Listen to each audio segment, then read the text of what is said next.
Excellent. I'm going to go ahead and share my screen and we will get started. So that's your sound. Boom. All right, you guys can see the screen now. You guys can see the, 1 second. Let's get this set up. Yeah. All right, awesome. And you guys can still hear me. Okay. Yep. Cool. All right, well, let's do this. So, all right, so these are the screenshots from email outreach. Let's go ahead and take a look. So first one, this is your Gmail account. So again, this is the answer to that question everyone asks, like, oh, do I need to have a professional email address? No, you can just do a Gmail account and it works just fine. However, sometimes it does help. In this case, again, it just proves the point. It was not necessary. So hi, Scott.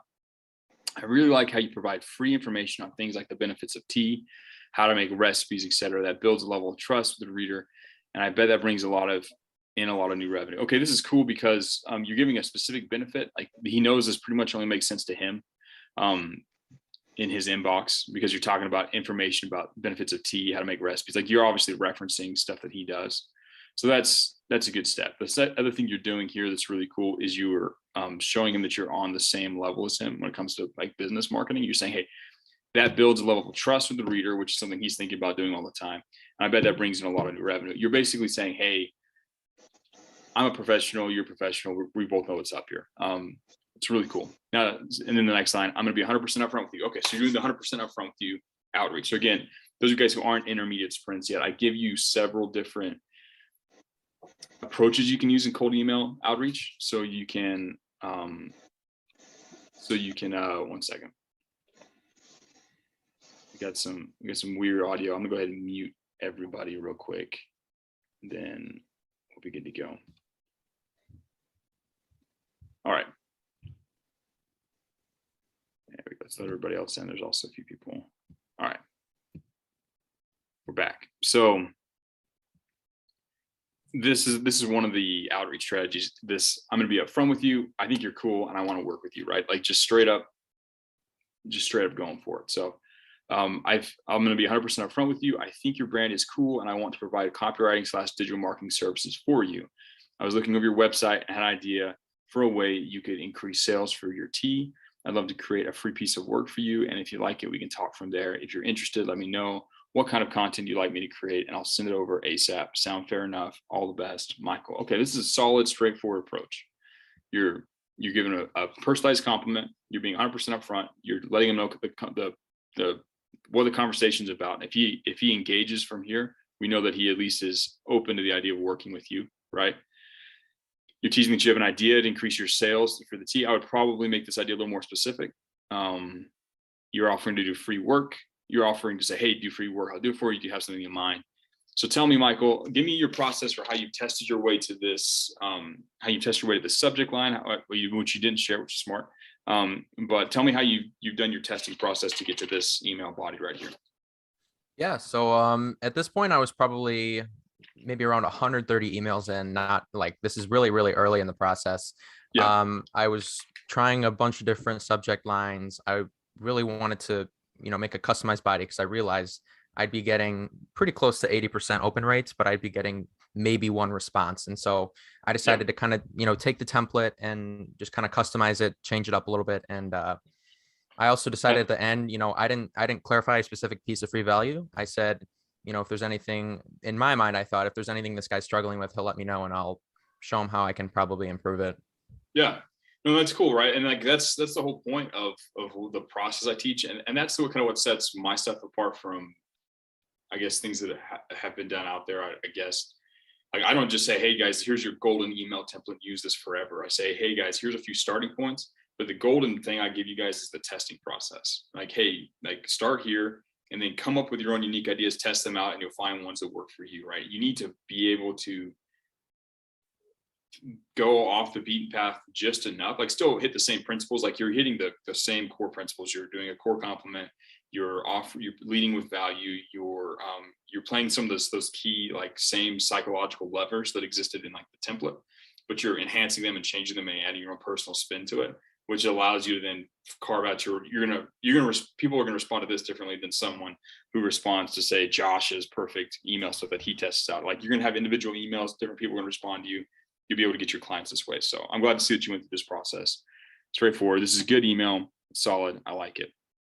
So let's go on to the next one. See, next part is he responds, "Hey, Michael, why don't you give me a buzz tomorrow? We can discuss it. My number is boom." Okay, so he goes straight for just like, give me a call on the phone. Thanks for your opportunity. I'll give you a call around midday tomorrow. And I think in your in the submission that you did, you said, you think that this, I thank you for the opportunity, I'll give you a call. Or you think that this part, you kind of made some blunders. You say like the thanks for the opportunity puts him in the superior position. Yeah. And I'll give you a call around midday tomorrow. You think it probably would have been better to give like a formalized Specific time. Yeah. Yeah. I agree with you on both counts. Thank you for the opportunity is like, oh, please thank you so much for the opportunity. It comes across as, I've been doing this for a long time. You're the first person who's responded back to me, which kind of makes you look like the guy that's not hiding man. So if you're like, oh, awesome. I would have just been like, excellent. How does 10 a.m. tomorrow sound? And just gone from there, right? Which you've identified, which is smart. So glad we've clocked that for everybody else. Solid email interaction, except for that last little bit there. I really like this email body, and you're going to get better at, now that you've done that, you've gone through that experience, you've clocked it, you're going to do it right in the future. So I think your email approach was really solid here, except for that final little slip of the frame. Good stuff. All right, let's go to your actual call now. So let's go to this. Also, I really appreciate you guys sharing links through like Google Drive. I don't click on links that aren't from trusted sources. So if it's an actual Drive link or an actual, link like YouTube or like Imager for like your images, like I'll trust those links. If it's some random link, I don't click links. Just so you guys know. But let's go ahead and let's watch this. So before we do, give me a quick overview of, I guess for the people in the chat, like I've watched some of this video, I've read your stuff. Let's pre-frame the viewing of this video. What principles do you want to learn? Do you want to learn when we go through this video? Like, what do you think is going to be most important for you? Knowing what you know about how this call went. Yeah. So I guess going in, I had no idea what to expect, because obviously, this is my first ever sales call. So yeah, in the background, you can kind of see it. I thought I'd just give a backdrop. Those are some notes I kind of gave them the company and notes I've taken from the videos, just possible questions I was planning on asking. Yeah. Something that I really just kind of took from that whole conversation was I really need to kind of assert my dominance in the conversation and take control, because, it'll show that, he just kind of obliterated me and just kind of took control of everything. Yeah. And I've really taken that into practice. I just got out of a sales call. It went really well. I took that advice. Awesome. And that's the thing, right? Like you go through, you do this, and then you learn the lesson, you prove. That's like that OODA loop I was talking about yesterday, or referencing yesterday. This is good to hear. So real quick, did this guy, did Mr. Scott with the T, did he buy your product? Did you guys end up doing a discovery project? No. So this was just our first call. I never gave him free value or anything. And then I gave him, what did I do? I rewrote one of his sales pages, and I've yet to get a response. Okay. Yeah. So, okay. It's good to know. But this other guy, you did a better sales call. That's awesome. Cool. Awesome. So we know what the outcome was. Now we can kind of see what happened in the middle, and we can see what lessons we have to learn. So I'm going to press play. We're going to listen to parts of it. We'll pause. We may, I skipped through. I think he talks for quite some time about different things. So we might. Yeah, he talks for pretty much the whole time. Yeah, we're going to skip through most of that. We'll probably just focus on this beginning part about how to maintain frame, and we'll probably take a look at a few of the things in the back end too. But let's take a look at this first part and really focus on what happened here. So I'm going to hit play. Let me know if you guys, just in the chat, if you can just say yes if you hear it. Because I'm sharing it on the screen, making sure that the audio from the video is actually coming to you guys. So if you guys can hear that, just drop yes in the chat when I start going, and then we'll be good to go. All right. Scott Strader. Hi, Scott. I'm Michael. Nice to meet you. Hey, Michael. Can you guys hear that? Yeah. Awesome. How can I help you? It's a pleasure to finally speak.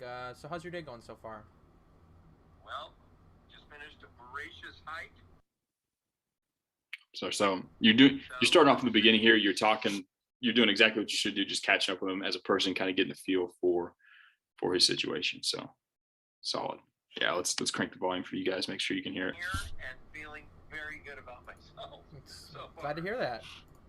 So, I just want to dive right in on, I want to ask just, what are you guys currently doing for marketing? What does your business look like?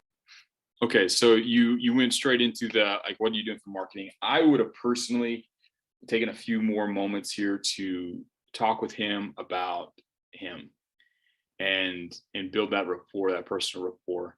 So what that kind of looks like, so he just went on this hike, but that's what he said he did, right? A hike. It sort of sounded like, but hey, that's cool. Like, where do you, like, hikes are super fun. Like, where do you, like, what part of the world do you live in, right? And I like to say what part of the world do you live in instead of where do you live, because what part of the world gives them the ability to be as vague or as detailed as they want. They'd be like, oh, I live in America, or they'd be like, oh, I live in Arizona, like this part of it, like I live in Mesa, Arizona. Like they'll tell you exactly the level they're comfortable with. And you kind of go back and forth and then share a little bit of stuff. Oh, like I live in this part of the world, I'd like to do that stuff too. Oh, hiking, that's cool. If there's any way you can build any kind of personal connection or shared stuff, don't go full crazy and be like, oh, I love hiking, it's my favorite thing in the world. But just like be normal and be like if you were just to meet some individual person, like you would first kind of talk to them and you'd share things. Oh, you'd find some shared connection. That's typically how it is when you meet someone for the first time, right? So I do that first and kind of get a feel for it. Because when you ask that question, hey, how are you doing today? It tells you stuff, and you're like, okay, I just want to get right into it. You basically said, hey, Scott, you're not that interesting of a person. I really am just here to sell you something, right? Like that's the subtext, and that's what he's going to get out of that. Does that make sense? Make sense for you, Michael? Yeah. I guess I was just like really, really nervous going into this, and I just wanted to I really wanted to just kind of get right into it and just kind of see, where can I lead this? I remember when I was first doing sales calls, I did the exact same thing. And it's pretty common, right? You get in and like, you're tight, you're nervous. Sales calls, the more you can relax into it and the more you can just realize, hey, they're people, I'm people. I'm smart. I've done a lot of work. I've earned some intelligence around this marketing stuff. I'm only gonna be providing value here in excess of what I ever asked them. Like when you have those beliefs kind of dialed in, and it allows you to relax into it and just be like, oh, I'm meeting a person. He's a person. I'm a person. I'm gonna get to know this person and see if I can help him with what he's doing. But yeah, it's your first call. So I'm curious, like on your second call, did you do it any differently? Were you more relaxed? Did you take some time to build a little more rapport? Did you just dive right in? Yeah. So I was obviously, a little bit nervous going in. I had no idea what to expect. It kind of helped me a little bit. We were trying to do Zoom, but we're having some audio troubles that kind of, I guess, warmed us up to each other. We were trying to figure things out. So we moved over to Meets, and I noticed like this guy's really young. I can really, I was really comfortable with him. I could connect with him. So I just took a little bit. I said, hey, what's going on? What are you doing? What are you up to?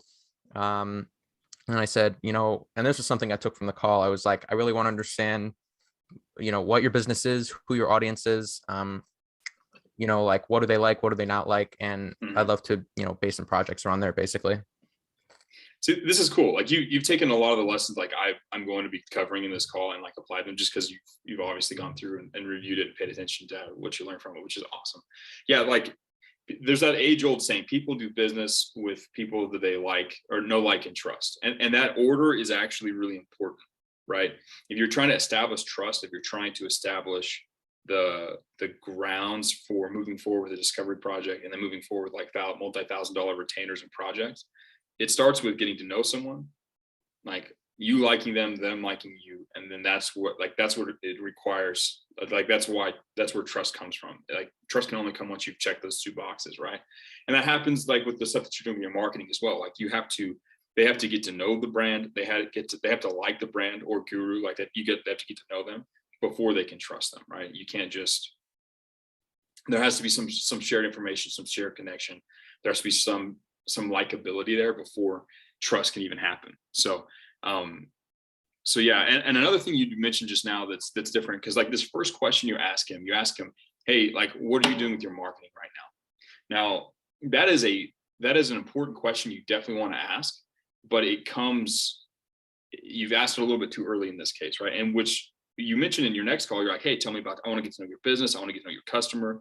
I want to get to know like why you're doing, like your mission for why you're doing this. You started at like those foundational pieces instead of like really deep in like the tactical level. When you start talking tactics really quickly, it tells them this man is not strategic. This man doesn't care about the bigger picture. He cares about the small picture. He's here to get paid for his thing, which is ultimately true. Like we are here to get paid, but you get paid more and you can get paid longer and you can make significantly more money if you focus on building that foundation and doing it at a strategic level. So, which is cool. You obviously clocked that when you went back over and watched this recording, and you were able to then implement that on your next call. So, kudos to you, Michael. You learned the lesson. But does that make sense for you, Michael? Like obviously, Yeah. You're tracking that now, right? Cool. Yeah.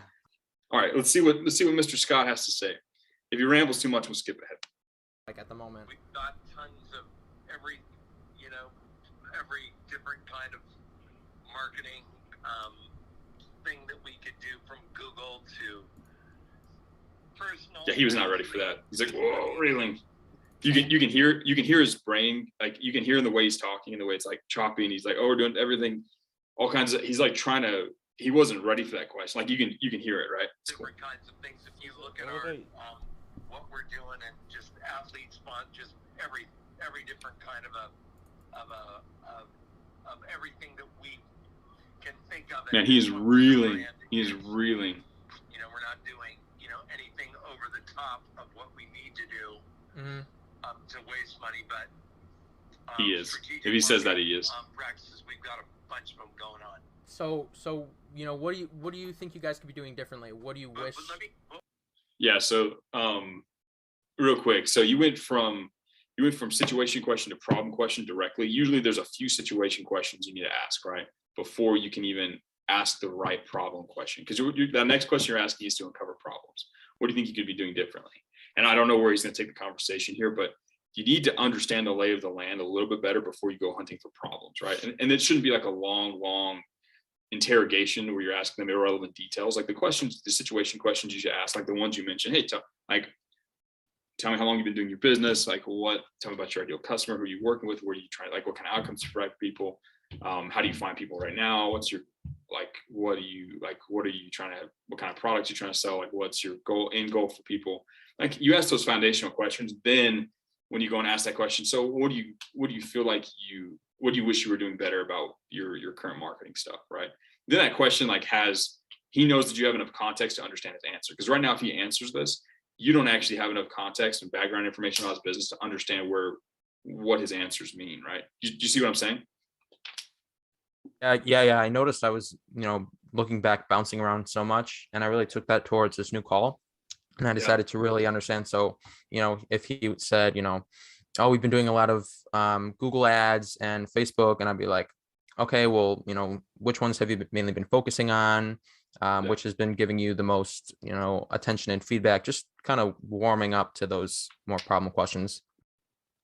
No, that's solid. Michael, I like you, man. You're the kind of guy that shows up, listens to his own stuff, and learns. You're the kind of student I like to work with. This is cool. Thank you. I'm excited to keep seeing how you learn lessons from this, because it's making my job really easy. So let's keep going. Before we get going, what do you do? I don't. So now he goes and asks you that question, which shows that the know, like, and trust thing doesn't exist at this point, right? He's asking that because he's like, wait, we have skip steps before I start talking nitty gritty about problem, before I bare my chest and tell you all the terrible things I'm doing on my marketing, all the errors I'm making. I at least got to know you, right? I really got to know you. So this is solid. This is good stuff. So as I said, my name's Michael. I'm a copywriter. Okay, so real quick, I can hear in your voice, you're getting nervous, right? Yeah, right, that Michael, really, it caught me off guard. I was like, I was not expecting that. Right. Woo. So people ask all the time, like, oh, should I practice meditation, or what should I do? Man, this is meditation. This is like learning how to control your emotions and controlling your mind in the moment. Sales calls can be scary. You have to learn you get to learn. And one of the cool things about doing this is you learn to relax in the social situation. When someone asks you a question like that, it doesn't hurt to pause for 5 seconds and just catch your breath, relax, and then answer the question, right? Because right now you can hear in the tonality that you're a little bit high strung, a little defensive, a little little worried now. You're like, oh no, I messed up. Oh no, like maybe he doesn't like me. Like you can hear it in the sound of your voice, and he can too, right? Anyways, it's just fun. It's cool to break these down and hear these. Yeah, no, this is cool. Let's keep going. I'm working under several mentors to, constantly build my skills and, help businesses grow. So I found your company through Facebook, and I looked through your website. I noticed some things that could, possibly use improvement. Some things you might be able to, help grow your business. And I thought I'd reach out and just see what you guys thought about that. See what we could do to work together. Right. So as a copywriter, here's the most important thing. We've been doing this for quite some time. Sure. So when you introduce yourself, I probably wouldn't have mentioned the part about the mentorship thing. Going back through the loop of like how you met them and stuff is not a terrible idea.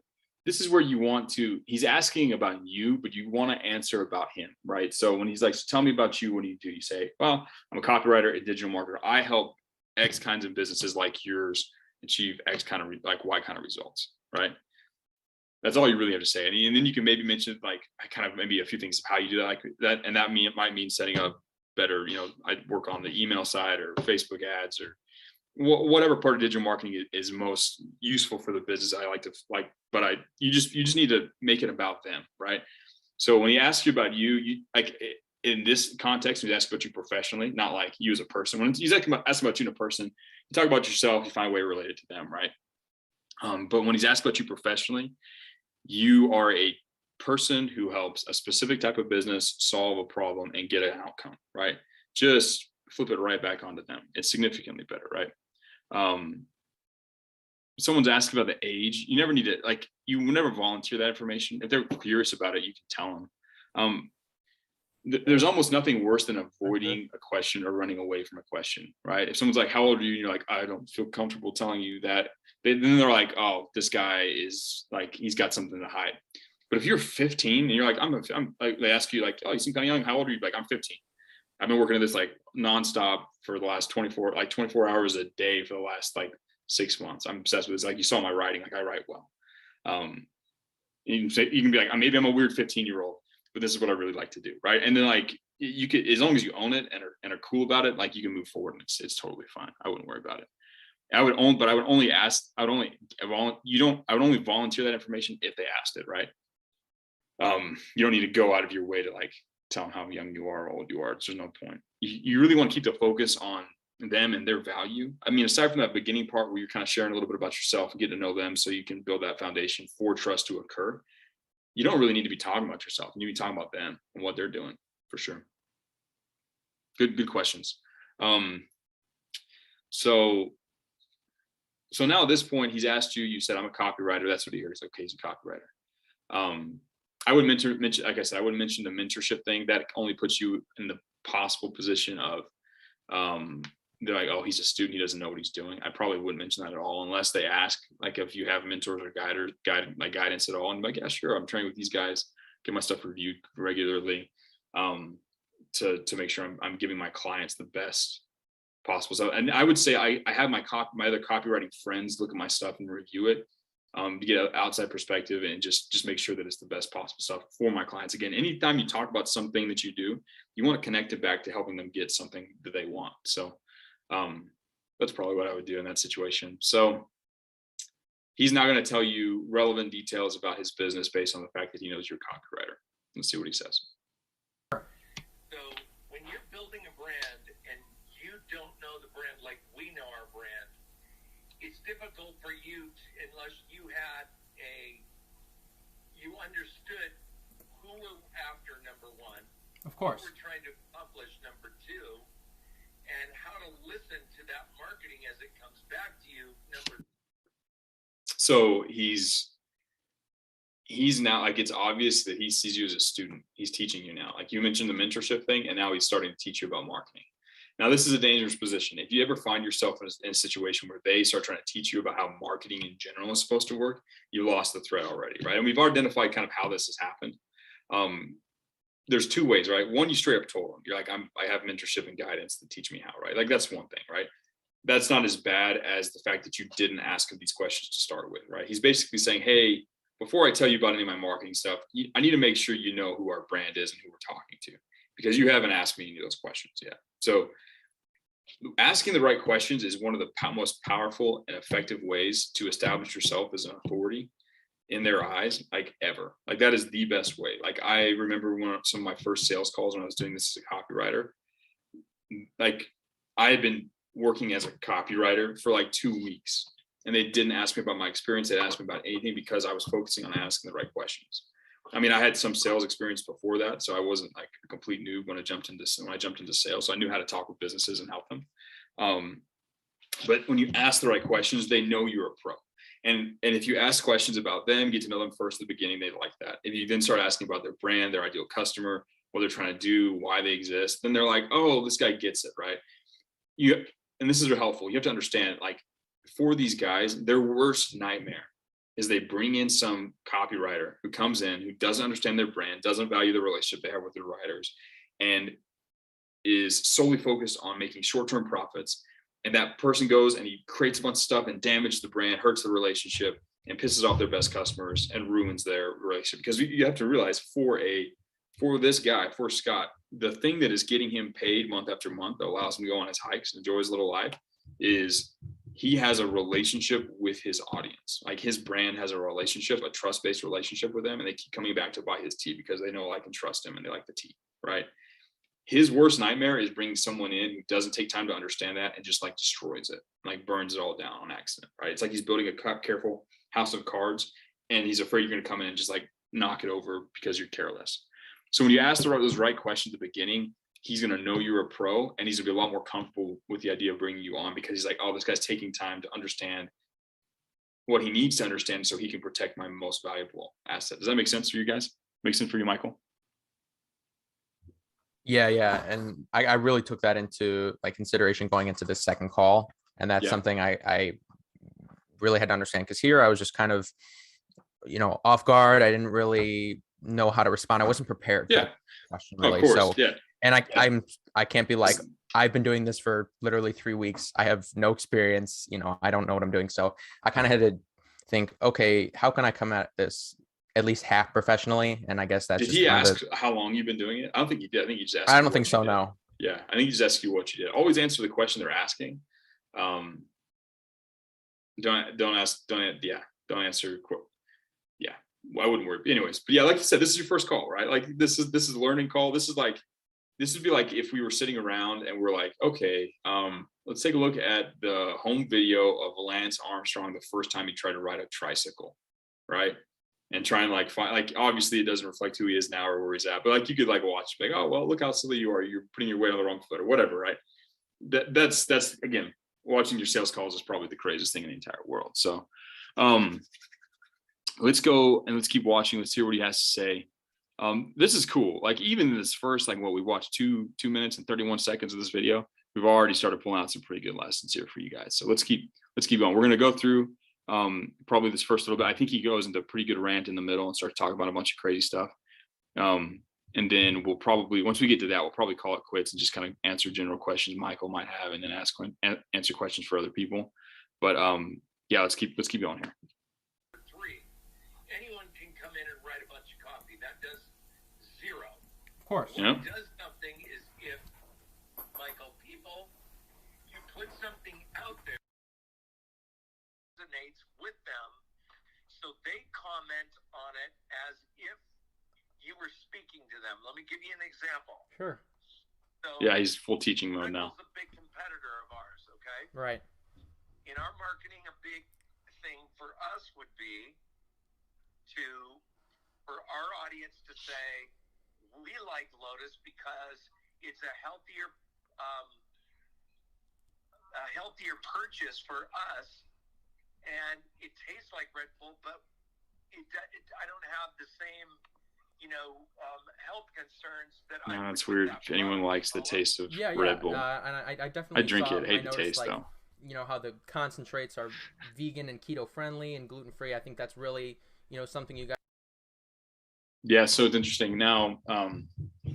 It's funny the way you respond to this, right? Because he's saying, hey, you need to understand who my brand is, who my avatar, like my people are, how they respond to marketing, and the process of testing things out and seeing what resonates and focusing on those.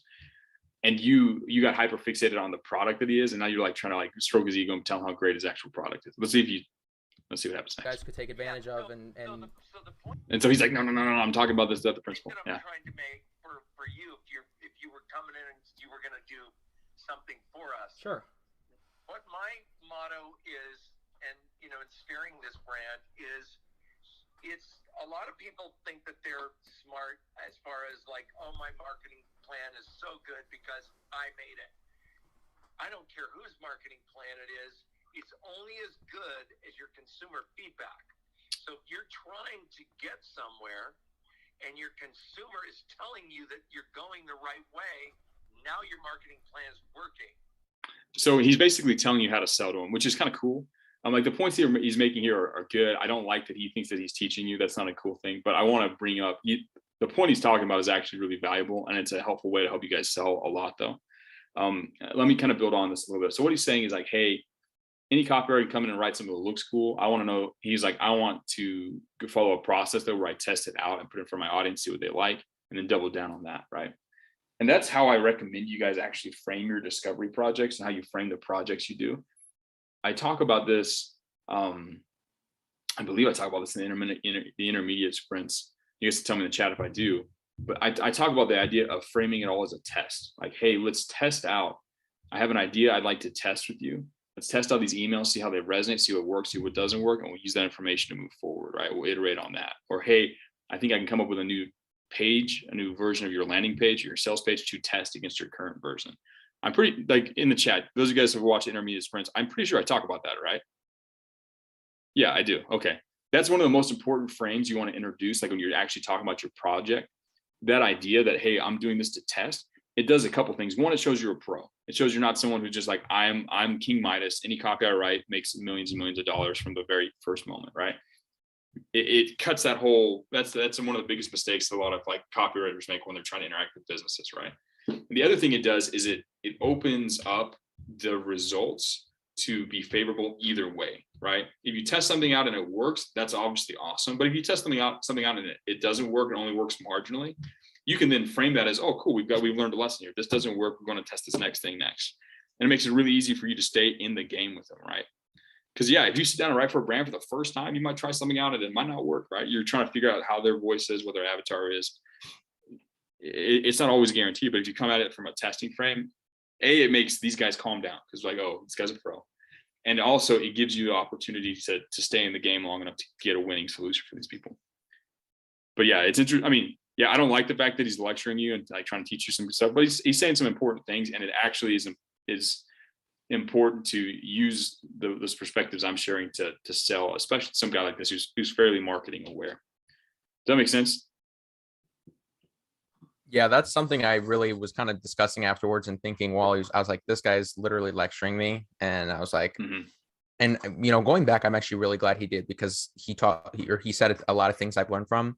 And this call has literally taught me so much. And, going back to the call I just had, like my approach was so different just because of this first call. I mean, it was a lesson. That's what it was. So yeah.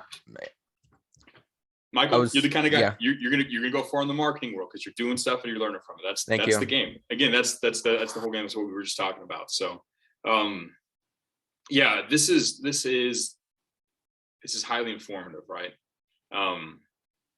Yeah, you see him lecturing like that. There's not a whole it's clear that you've lost the frame. We've talked about how to maintain that frame from the beginning, but yeah, once you're at this point, it gets to be tricky. But I'm glad. The cool thing about this is, right, like as the more you do sales calls, the more you talk to these people and hear their response, their perspectives and their opinions, and like the things that they care about, you refine your understanding of them, and it makes it easier for you to sell to them, right?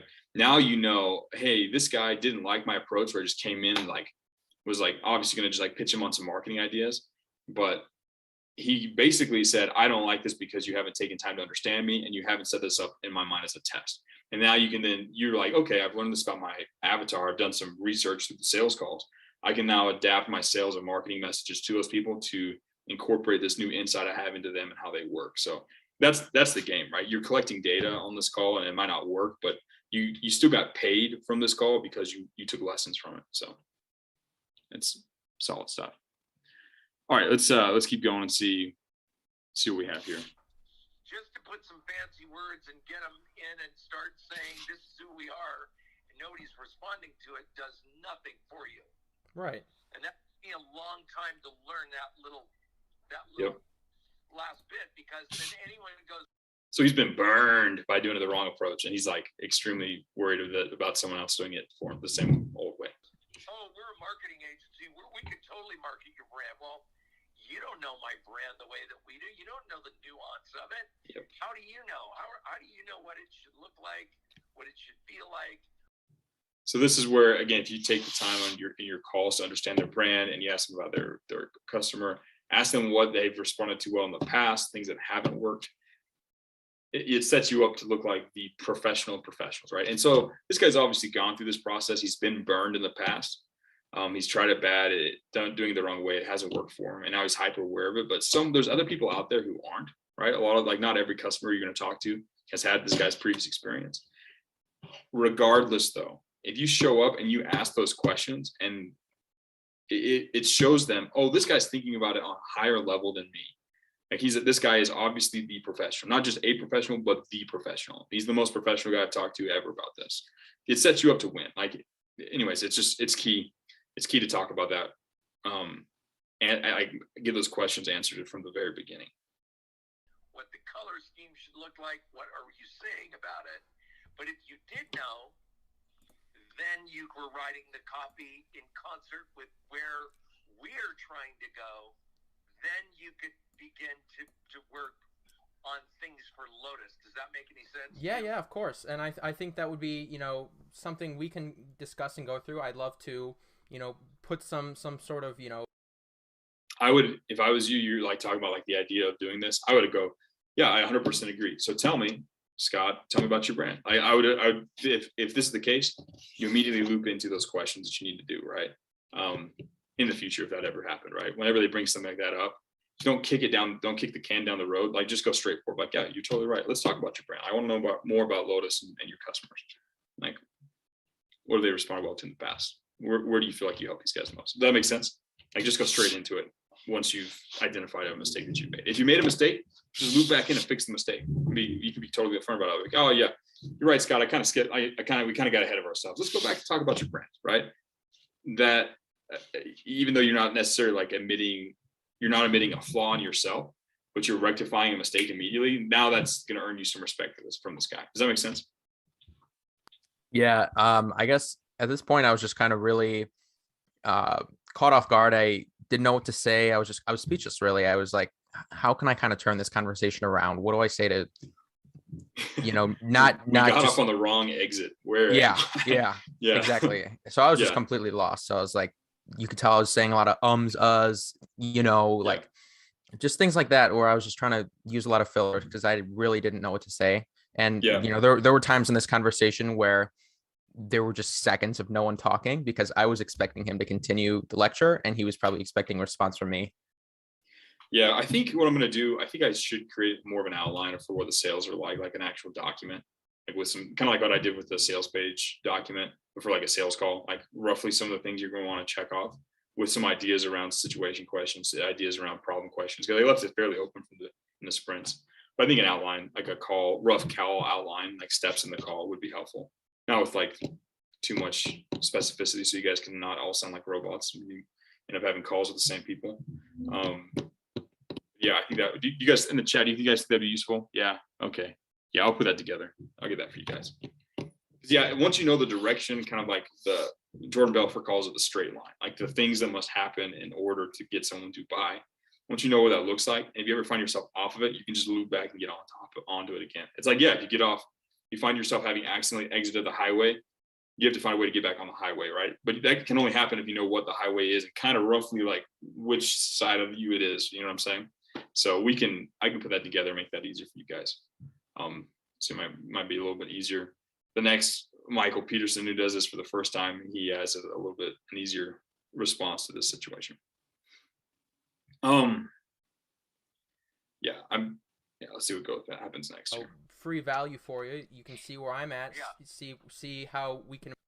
You stepped right into it too, because you're like, no, I'll just write something and see if it works for you. Like he's like saying, like, no, take time to understand what's worked for the past thing. Great, yeah.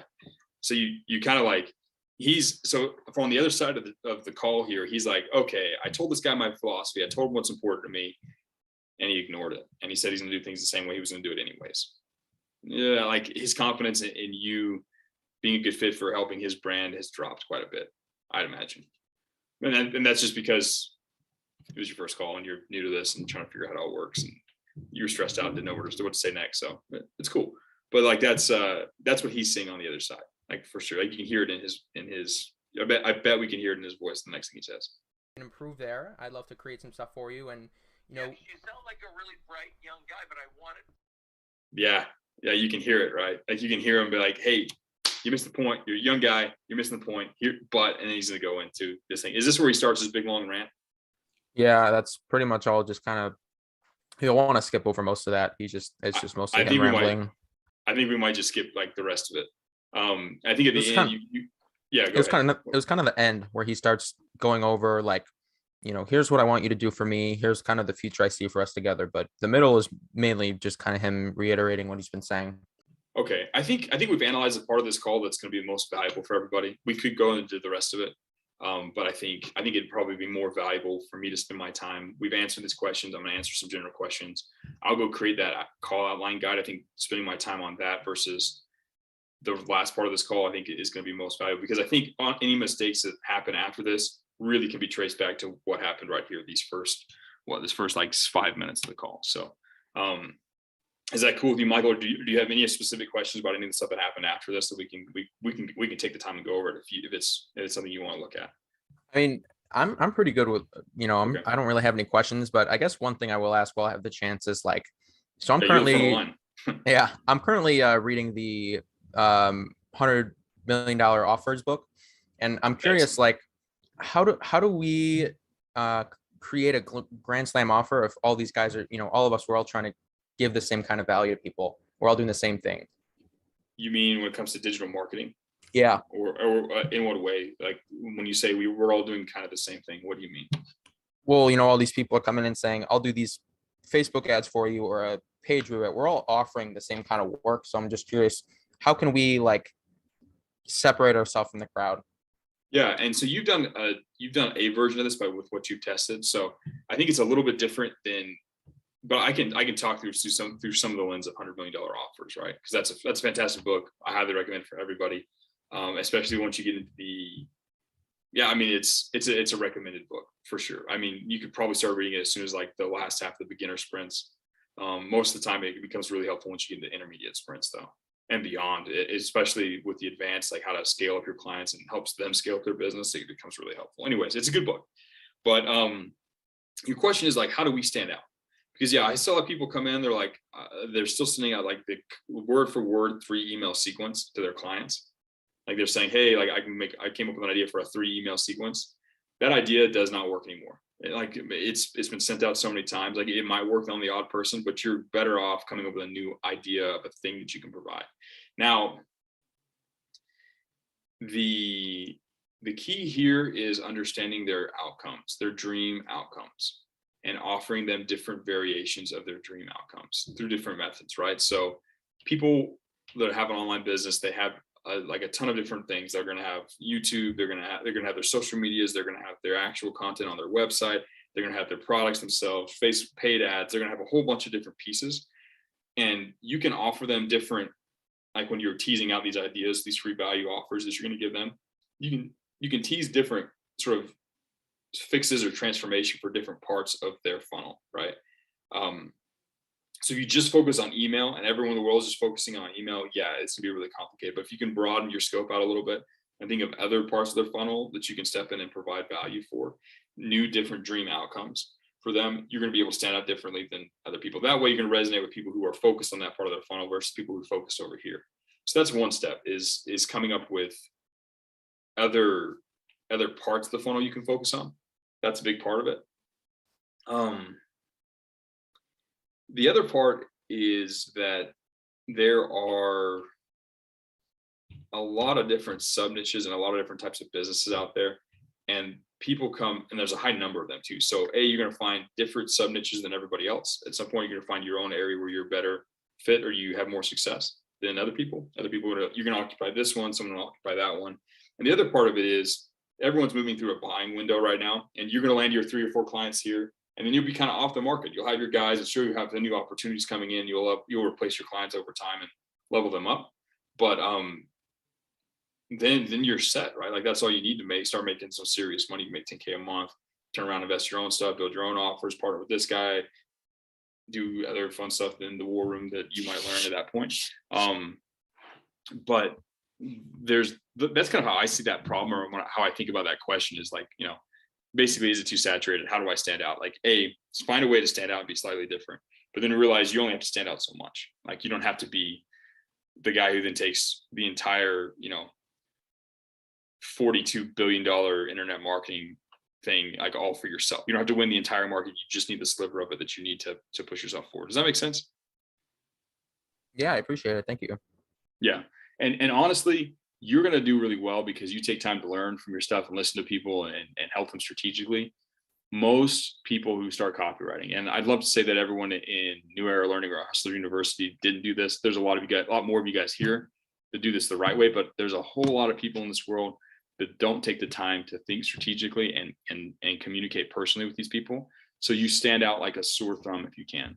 You're going to have more clients than you know what to do with before you know it. Once you learn how to listen to them and help them strategically, it becomes too easy. Like it's kind of like a little inflection point you have to go through. Once you pass that personal inflection point, which it sounds like you're pretty close to doing based on the results this other call you're doing. Once you cross that line, it becomes too easy to get clients, and you have to like slow down your client acquisition because you need to really focus on leveling up your clients.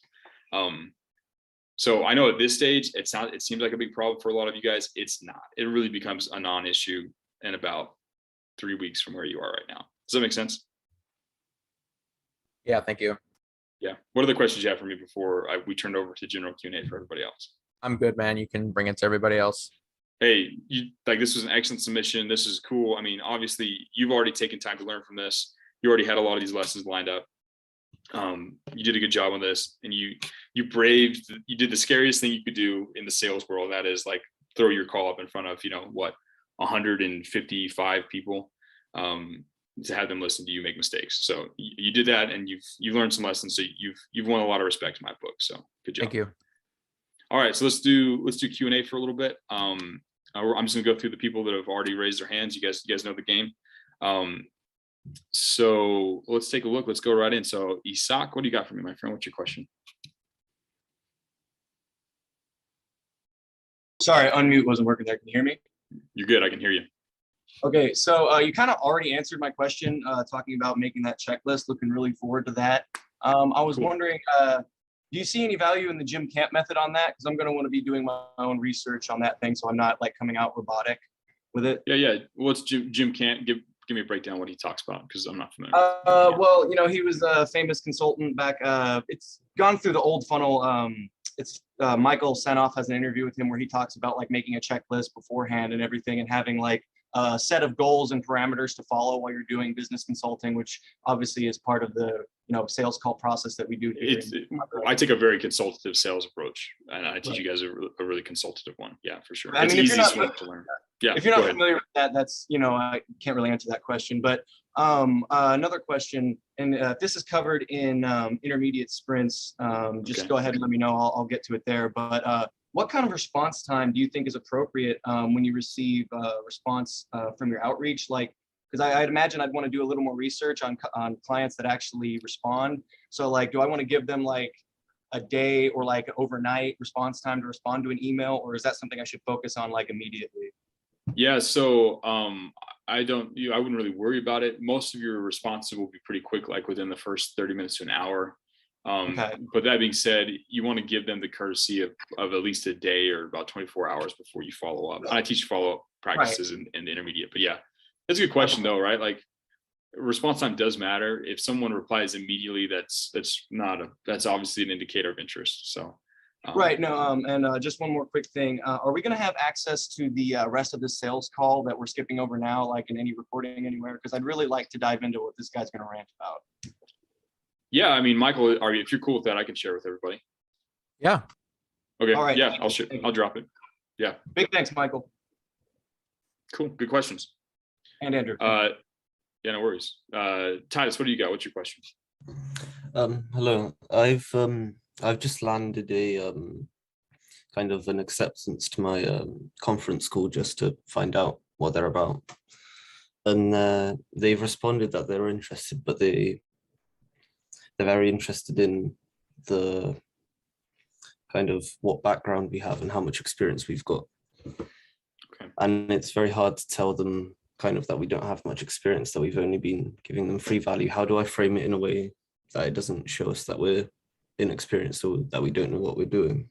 So like there's a difference between inexperience and not knowing what you're doing. Again, this is where testing becomes valuable, and where negotiating the deal in a way that lowers their perceived risk is important. So you know about the value equation, right? You know about, the one I talk about, the Alex Hormozy one. We have dream outcome on the top, that likelihood of achievement, and then underneath it, they've got, like that. So when they ask you about experience, what they're trying to do is they're trying to ask you, how likely am I to really get this result? That top part of the equation. Okay. So what you're going to be trying to do is mitigate risk to make them think, oh, I'm not going to lose, I can only win from this deal, right? Okay. So when they ask you now is this conversation happening over email or TM, or is it happening like over a call?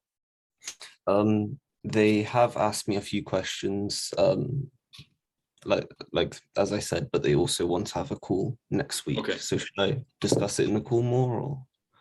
Yeah. So here's probably what I would say if they ask about your experience. Like, hey, I'm relatively new. I would just be straight up. I'd say, hey, I'm relatively new to this type of. I'd probably say I'm relatively new to working with your type, like with your industry. Okay. And then I'd make sure that I say, which is why I make sure that all the projects I do are designed to be low risk and make it as easy as possible for you to test this out before implementing it. So you're not at any risk before you do it. You just want to make sure that you let them know, and then you can just say, and we can discuss more details about that on the call. Okay. And if they're cool with that, like that's awesome. They might come back and be like, oh no, they might be hyper fixated on the actual length of experience. If that's the case, that's the case. There's nothing you can really do about it. But it's a better policy to be honest and to let them know that you're going to structure the deal in a way that they don't have to pay if they don't like it. And there's going to be an easy way for them to test it out before they decide to pay for it or decide to roll out to their entire audience. Does that make sense? Yeah, that makes sense. Would for example, giving them saying that there's no upfront cost, saying I just want a percentage cut, would that lower the risk? That would be quite a. I wouldn't say percentage cut, because a lot of people are hesitant to do revenue share deals. I would just say that it's all. I would say, hey, I like to. I'd say performance based instead of revenue share percentage split, because it's a little bit different. That you might say a fixed sum only if you achieve a certain outcome. Okay. I would probably say performance based. Okay, and perhaps like a certain amount upfront and then some later. So. I would go into those details in the email. I would you want to say, hey, I'm relatively new to doing like this type of service for your industry. However, you've read my free value. You've seen that I've done I'm assuming did you do free value for these people?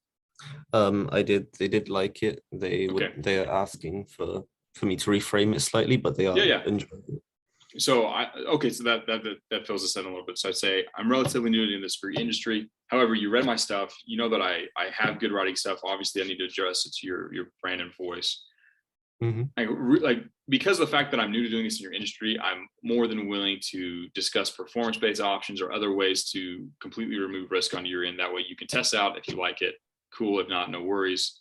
And then you say, then we can discuss details on the call.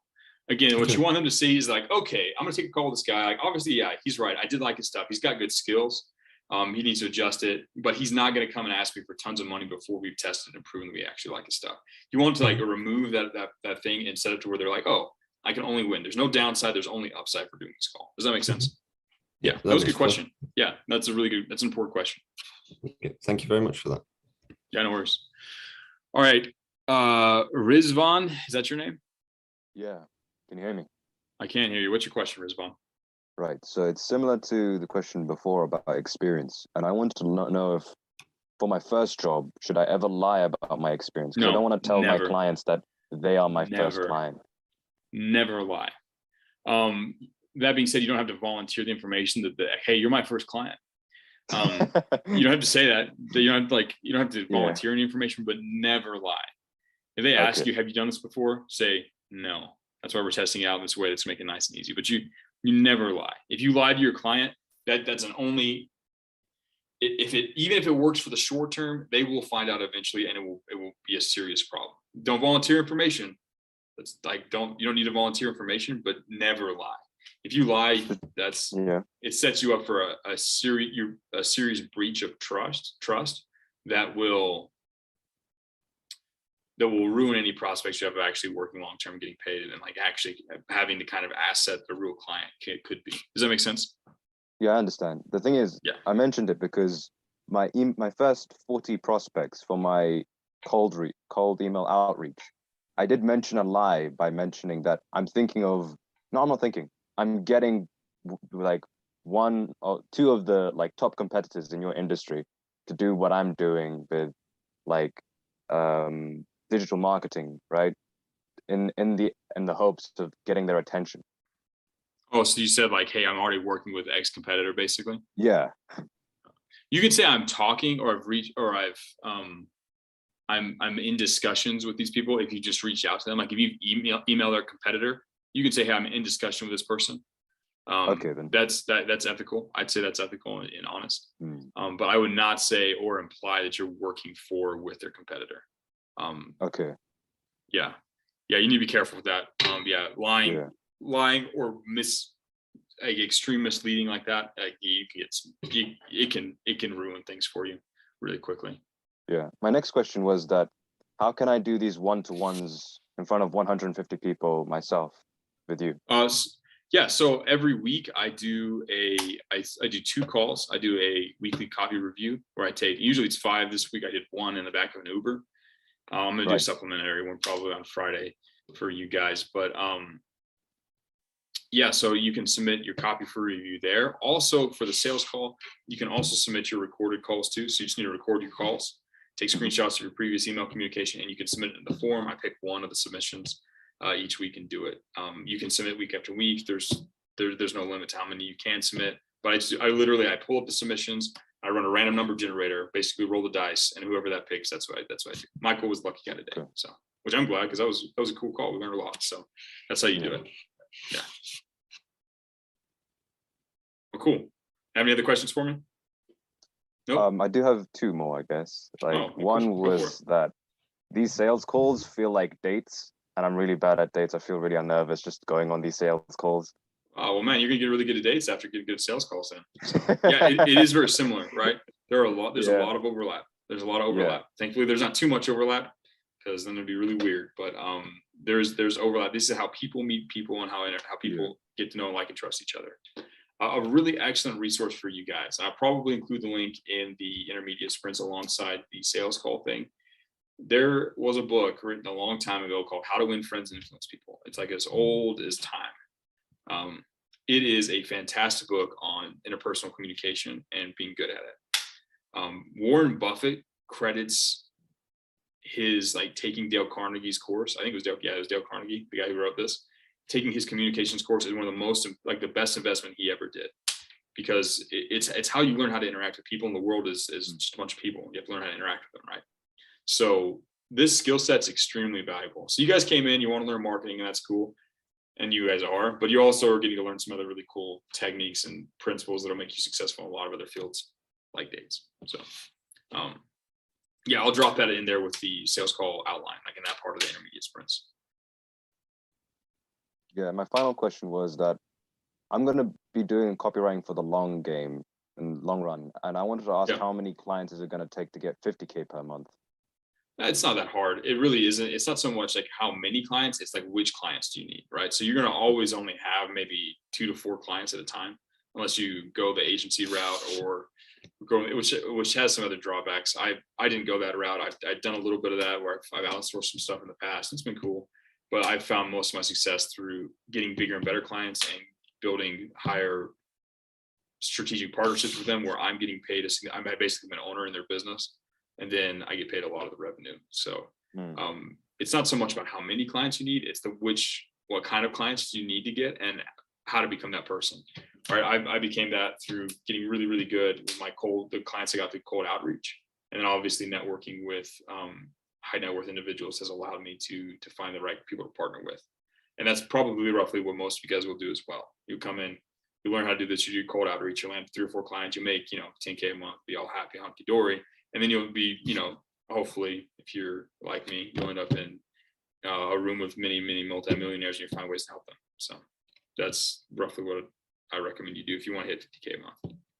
Okay, thank you. Yeah. Cool. All right, let's go to the next one. Rilo, what do you got for me, my friend? Nice setup, by the way.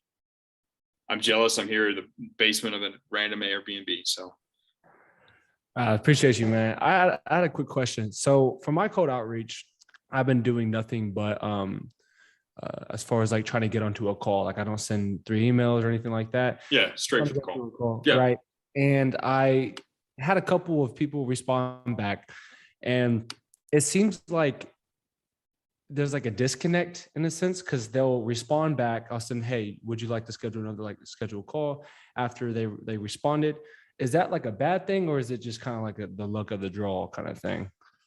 Be a little more clear with me about the disconnect you're seeing. So he said, hey, what is it exactly that you do from the cold outreach? And I broke it down like more experience. I thought I explained it well, but told him, hey, I do Facebook ads, stuff like that. And I'd like to know what you're doing for marketing and see if I can help you. Would you like to get on a call? And it seems like the past 3 people just kind of like ghosted, like egoed me. So I was just like, I don't know what it's like. Is that wrong in a sense? It's normal. So, but there's a way to fix it. So I'm not exactly sure what you're saying before you ask them to get on a call. Are you saying like, hey, I'm a marketer, do you want to work with me? Let's get on a call. What's that first email kind of? You don't have to read it out word for word, but like roughly, like, what are you saying? You probably give me just an outline of kind of what you're doing there with them. Perfect.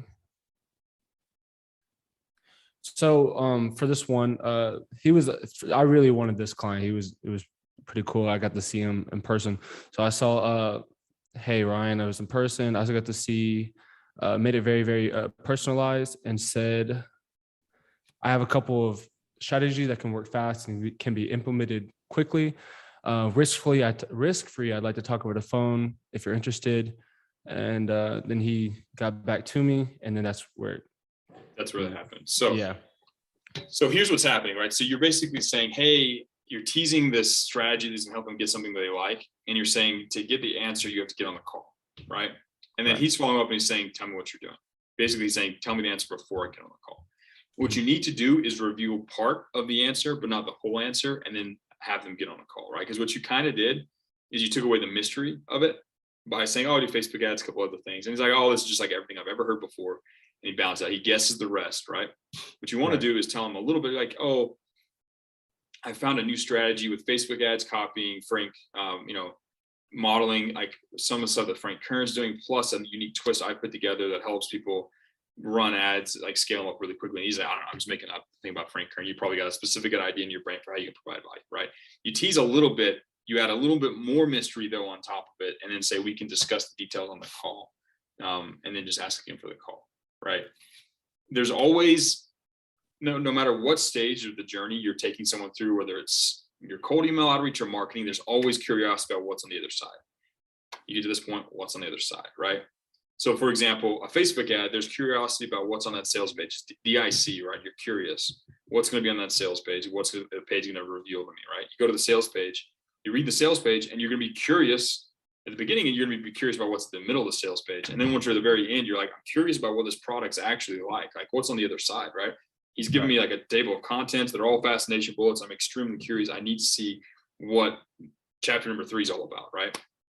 Once you're inside the product, then that's where all like the answers happen. But if you're smart, you'll also tease the next product, kind of to get them curious about what's on the other side of that, the other side of that, the other side of that. And the same thing goes when you're doing your follow-ups, right? Or when you're answering questions, right? You do that first email. He's curious about your strategy.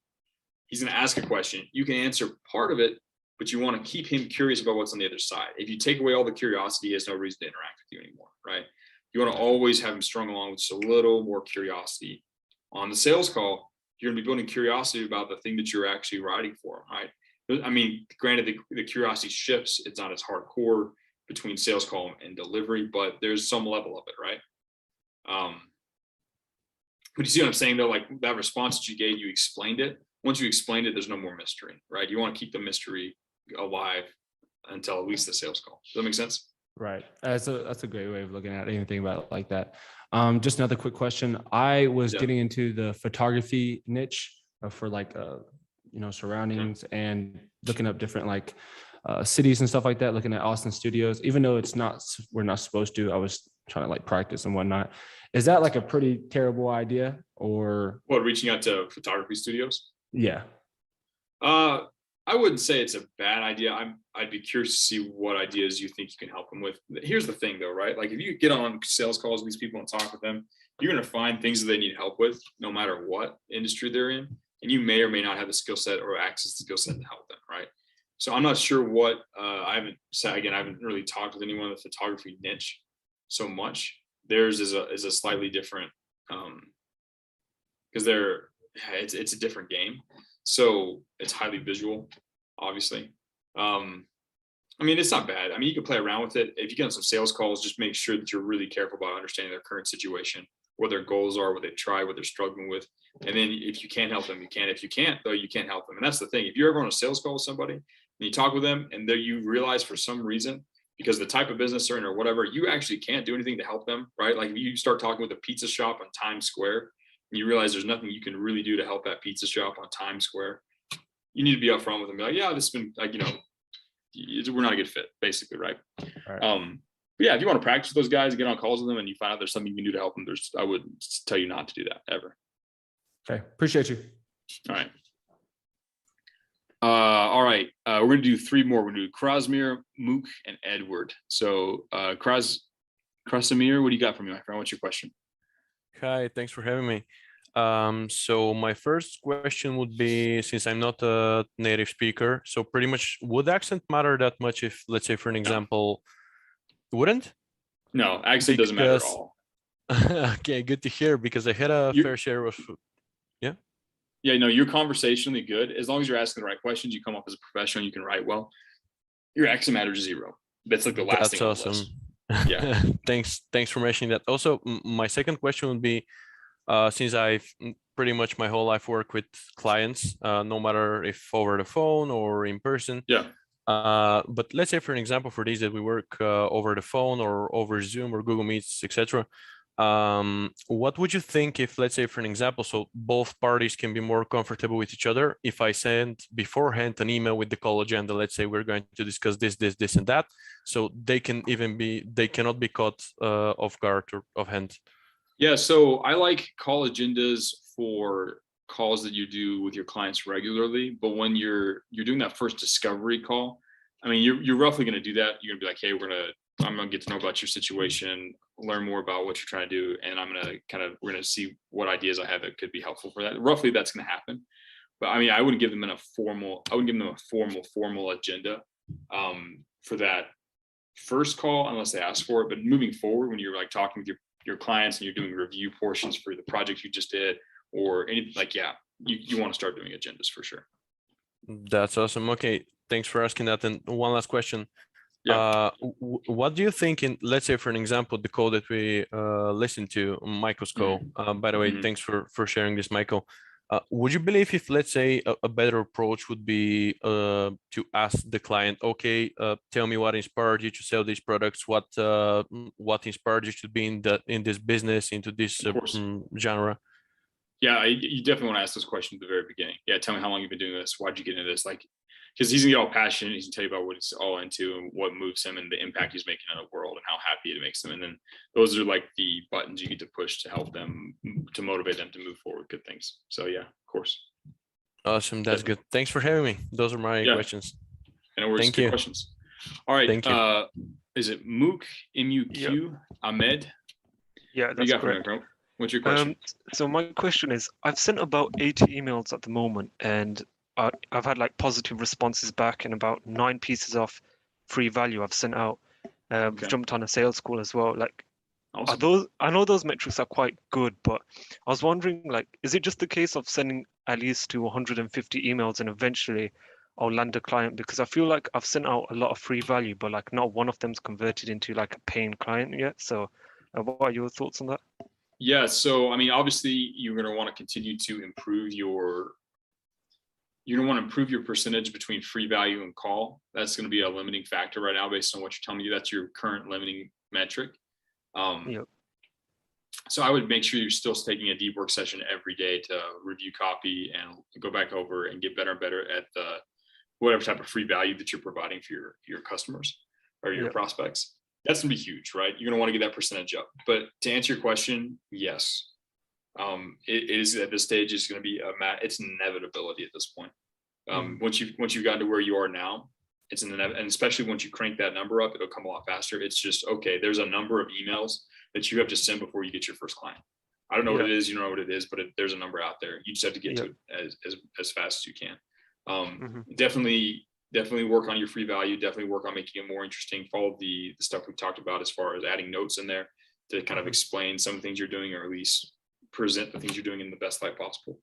And then, just keep going. It'll happen.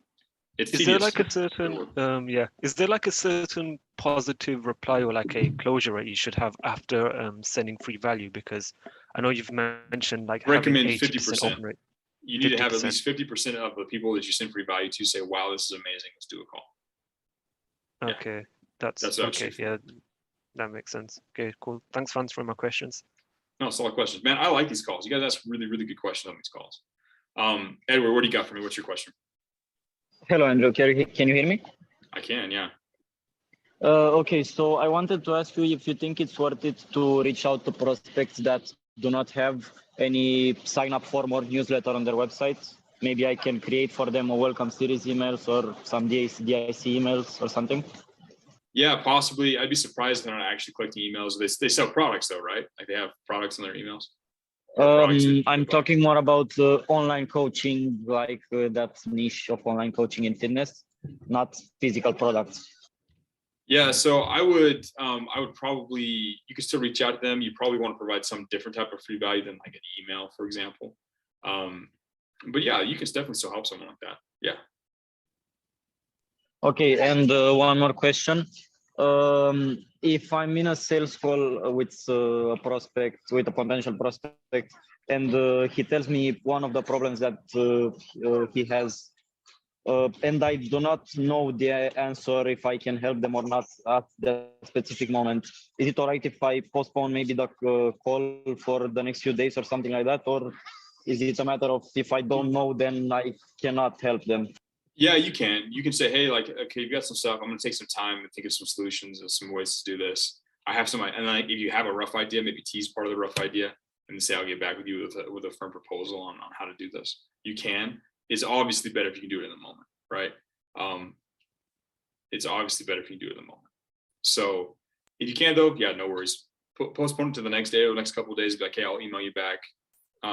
Let's say like, hey, let's do a call. I'm going to take the next rest of the day to figure this out, and then we can do a call end of the week. I can discuss the specific stuff, and I'll email you along the way.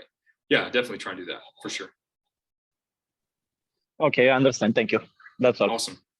All right, guys, well, this has been a good call, good questions. I'm gonna go ahead and end it so we can get it uploaded, so you guys can go back and rewatch it.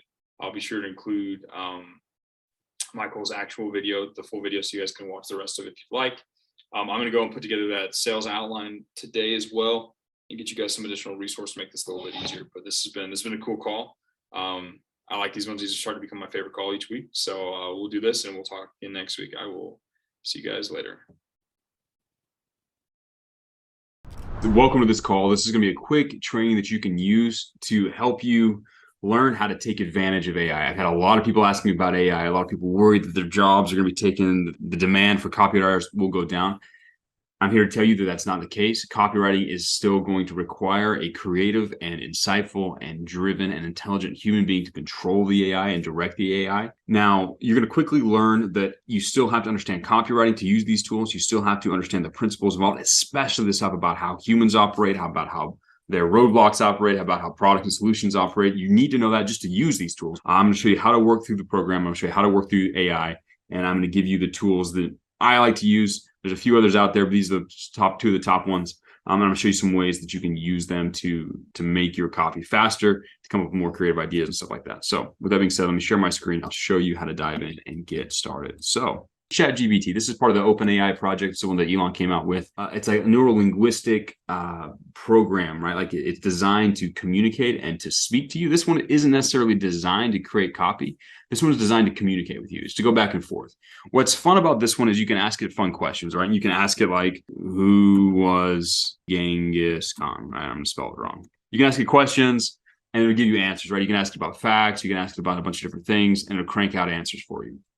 Now, one of the cool things that you can do here is you can kind of task it. You can tell it to go do things for you, and it'll come back with answers, right? So here's something about Genghis Khan was whatever, right? So it obviously has access to some information. This thing can't browse the internet for you. It can't do your research for you. Like if I ask it, like, what are the top 3 frustrations of stay-at-home moms? It's going to tell me that it's a language model, but it's not a super AI that's connected to everything. So it's not connected to the internet. It can't browse through and do a bunch of stuff for you. But what it can do is it can give you some ideas, right? You can say instead, like, give me 10 creative ideas for subject lines for cold email outreach for a marketing agency, right? You can do that and it will spit out answers for you, right? Now we're going to take a look at the subject lines that it spits out. Now it kind of pauses and does it so it pretends like it's not got all the answers, but it's obviously got all the answers now. And it's going to give you some examples of subject lines that's created. And we can go through and read some of them. And I can show you kind of the quality that they are and the quality that you actually need to be successful, right? So the first one, transform your marketing strategy with our expert help, right? Those of you guys who have been sending out emails know that that's probably not going to get very many opens, right? Stand out from the competition with our proven approach. Maximize your ROI with our personalized services. Attract more customers with our top-notch marketing solutions. These are very generic ideas. You can tell this is not really it. Like this might be helpful. You could test some of these if you really like them, but you can tell that these they don't really have that power, that personalization. They don't have the same kick that a personalized one. This is a computer generating ideas without any other input, right? So you can use this one. You can use it to trigger ideas. This one is a really powerful tool. It's cool. It's fun to play around with. You can definitely ask it questions and it tells you answers. You can ask it things. It's kind of fun. But this one particularly isn't going to come in and isn't going to destroy copywriters. It might help you come up with more creative ideas. It might answer some questions you might have. It might help you approach things more creatively. But this one doesn't really replace the actual typing that you're going to have to do as a copywriter. Here's another tool. This one is Copy AI. This one's a lot more powerful. It's designed to actually help create copywriting beyond just asking it questions. This one is actually designed to use AI to write. So let's play around with this, right? Let's say I want to write product email for a protein bar. So here's what you do, right? You have to enter in these variables. You have to have the name of the protein bar, the benefits, how it's unique, how the product has helped someone else. You have to actually know your stuff. You can't just come in here and not know anything and say, I want to write an email about this product with a link, and then it just creates the entire email. You need to actually understand the product, and you need to know enough about the avatar that you're writing to give the actual AI enough variables it needs to work with this, right? So let's play around with this. Let's call it busy beaver protein, right? Things that it actually helps you do. So it helps you gain muscle quickly, helps increase testosterone, and let's say that it also helps you chop down trees with just your teeth. Again, we're kind of playing around here just so you kind of see where the variables pop out. It's a little bit easier if I pick goofy things. So how the product is unique, it's the fastest absorbing protein in the world. Man, it's a bad day for spelling. And let's also say that it is made of 100% pure beaver protein. Okay, just for the fun of it. So how does the product help someone else? Help Steve 90-pound weakling to lumberjack strong in 120 days.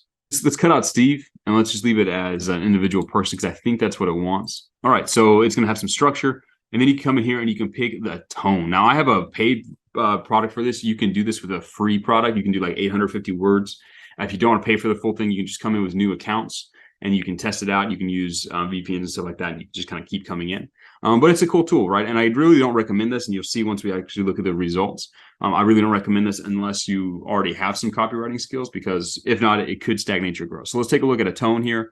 This is kind of fun. You can pick different tones. I'm going to say bold. I'm going to go ahead and hit create content. So the AI thinks for a little bit. It takes those variables. It takes the structure of what you've laid out, and it starts coming up with solutions for it, right? It actually starts coming out with copying. Now, let's take a look at this. So this is an email, right? I told her I wanted a product email for a protein bar. So let's take a look at what these emails would look like. Gain muscle quickly, help increase testosterone, chop down trees with just your teeth. You're not going to find faster absorbing protein in the world than Busy Beaver protein, and it's made from 100% pure beaver protein. So you know it's the real deal. We've seen people go from 90-pound weaklings to lumberjack strong in 120 days just by adding Busy Beaver protein to their diet. So what are you waiting for? Get your own supply of Busy Beaver protein a day. Okay, that is a very generic email. That is a very sales sounding email. That is not a very personal email. That doesn't sound like one person talking to another person. And maybe you'll read this and you'll say, oh, it's kind of interesting how they just like stated the benefits, boom, boom, boom, in one line here. That just by adding beaver protein to their diet, that's kind of a cool line. You might be able to go through and steal things that you find interesting here, but that's not really going to be one that you run that's going to be super successful, right? Let's take a look at the next one. You know what they say? Beavers work hard and they play harder. When it comes to building muscle and strength, nothing can compare to Busy Beaver protein. Made of 100% pure beaver protein, this is the fastest absorbing protein in the world. And if you're looking for a quick way to gain muscle fast, look no further. Fast under 20 days, we have seen more than one customer go from 90-pound weakling to lumberjack strong in 120 days. So if you want to build muscle fast, kind of come up with some creative stuff. You know, I gave it beaver and it's playing around with it, right? So again, you can go through, there's a lot of different examples here. You can kind of see very obvious that it has like little templates that it'll plug stuff into, which is fine, right? Like that's how computers think, but it's going to limit your ability to sound like an actual human. So if I go from bold to, let's do friendly, just to see how friendly and human it can sound. Busy Beaver is the fastest absorbing protein in the world, made of 100% pure beaver protein. It is the perfect way to get your daily dose of muscle building nutrients.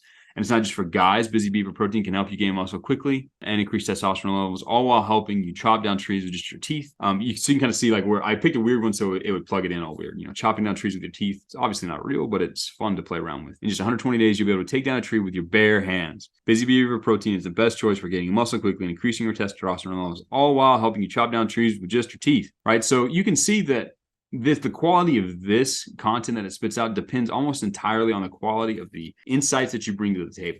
This is why research is still so vitally important. This is why understanding what motivates human beings, what their dreams are, what their pains and their fears are, and being able to communicate clearly to them around their problem and the solution that you can bring to the table to help them solve that problem, that mistake, that roadblock that's keeping them from getting what they want. That is still going to be key. The copywriter who can do that at a high level is going to defeat any copywriter who can't do that at a high level but knows a few, let's say, frameworks. They know how to do DIC, PAS, and HSL. If all you know how to do is create little frameworks and plug things into, you will be defeated by AI, right? As you should be, right? That is the lowest level. And the funny thing is, if that's all you know how to do today, you'll be defeated by great copywriters anyways, right? If you want to compete at a high level in this industry, if you want to become a successful copywriter, you have to develop skill and mastery and an ability to understand human beings and relate to human beings and to understand their pains and fears and communicate compellingly to them. If you have that and you use AI, AI might give you some new creative ideas. It might give you some ability to come up with maybe some really, really low level copywriting things. It might save you some time by giving you something to start with. But AI itself will never replace you. It will only speed you up. Just like Google didn't replace, like, let's say, college professors or people that teach things. It just made them more effective, right? AI is the same thing. It is going to be a tool for the man who is driven. It's going to be a tool for the man who is able to bring that human level insight that the AI cannot bring to the table. If he can bring that to the table and use AI, he'll be significantly faster than the guy who just tries to use AI without that insight. So if you're watching this and you haven't finished the bootcamp, definitely go back, focus on the bootcamp, do the exercises. They're still extremely important. You need to do every single one of them to develop the skills you need to then be able to use AI as a tool. Let's say you're successful as a copywriter, you've landed a client, or your skills are pretty well developed. That's when you can start playing around with this, right? Again, use Elon Musk's AI to come up with some creative ideas. Use this AI to come up with some creative ideas and speed up your process when you're trying to come up with new ways to test things out. Maybe it's your outreach email, maybe it's stuff for your clients. Use these as tools. Don't be afraid of them. Welcome them and decide to use them to become extremely competitive in this world, right? If you take the time to learn how to use these tools, it's going to help you become that more competitive. So once you've already gone through the bootcamp, once you've learned the basics, then you can start playing around with AI. And it's a cool tool. I've used it. I recommend you learn how to use it as well. A lot of you guys have been asking about it. So I want to put this together to assuage your fears, give you some direction, and give you a new tool to use as you move forward through your copywriting career. This is going to go into the resources channel. So keep your eye out here. I'll make announcements when I create new ones and upload them. So it's a good little mini training. Add this one to your book. I will talk with you guys again later.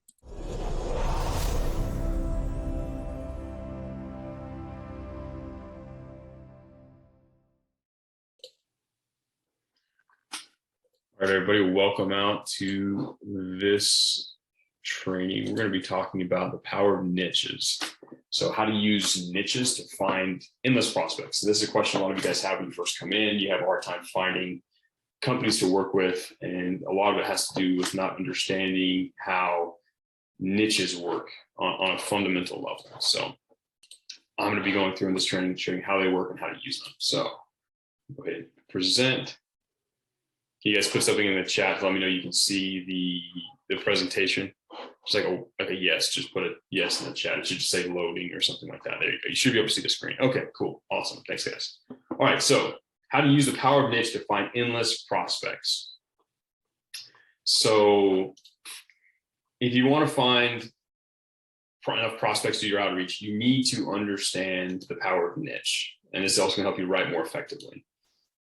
So let's take it back to biology. In ecology, like biology, there's the term niche, and it usually describes the role an organism plays in the community, right? So an example of that would be like the dung beetle. The dung beetle goes and finds that excess energy, the niche or kind of role it fills as it goes and finds that energy that's left in dung waste, and then uses that to like sustain itself and reproduce and create a bunch of new dung beetles, which then turn around and feed mice or birds or whatever eat dung beetles, right? They provide a role in that ecology of harvesting energy and be like providing energy for other people, right? So it's kind of similar in business. It's really similar. There's a bunch of different needs that human beings have. And then there are these businesses that adapt to each of those needs and provide a role in helping solve those problems or providing those desires for people. Each little cluster of needs and businesses, that sort of like pairing of the two, you've got needs and businesses, one on each side. You can call that a niche, right? That's what we call a niche. Now, there are three big niches which address the three biggest general needs most humans experience, which is health, relationships, and wealth, right? These are the three ones. You know, health is a big one, relationships is a big one, wealth. These are like the three main things they cover most every human desire, right? Nearly every human need and business type out there can fit under these three big niches.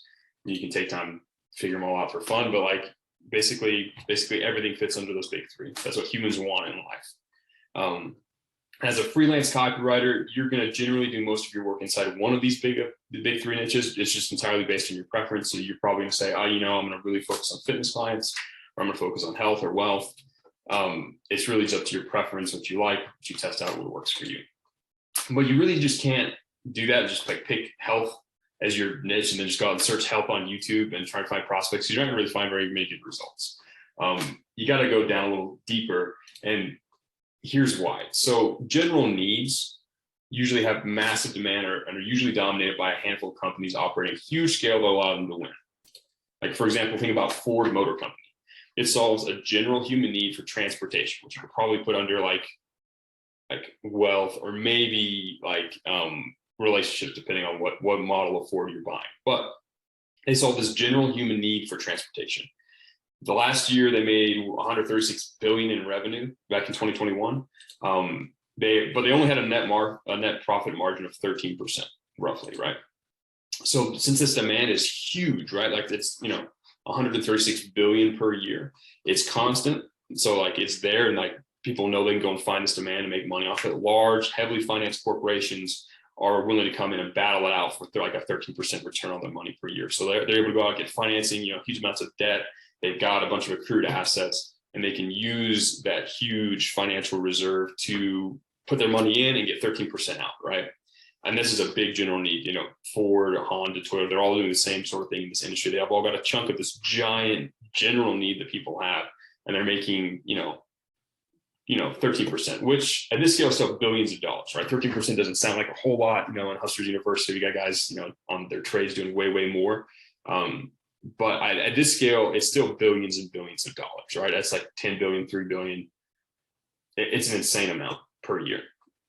But something interesting happens when you look a few layers deeper within each of the big three niches, right? So each of these big three, they have sub niches or smaller, more specific problems and audiences within themselves.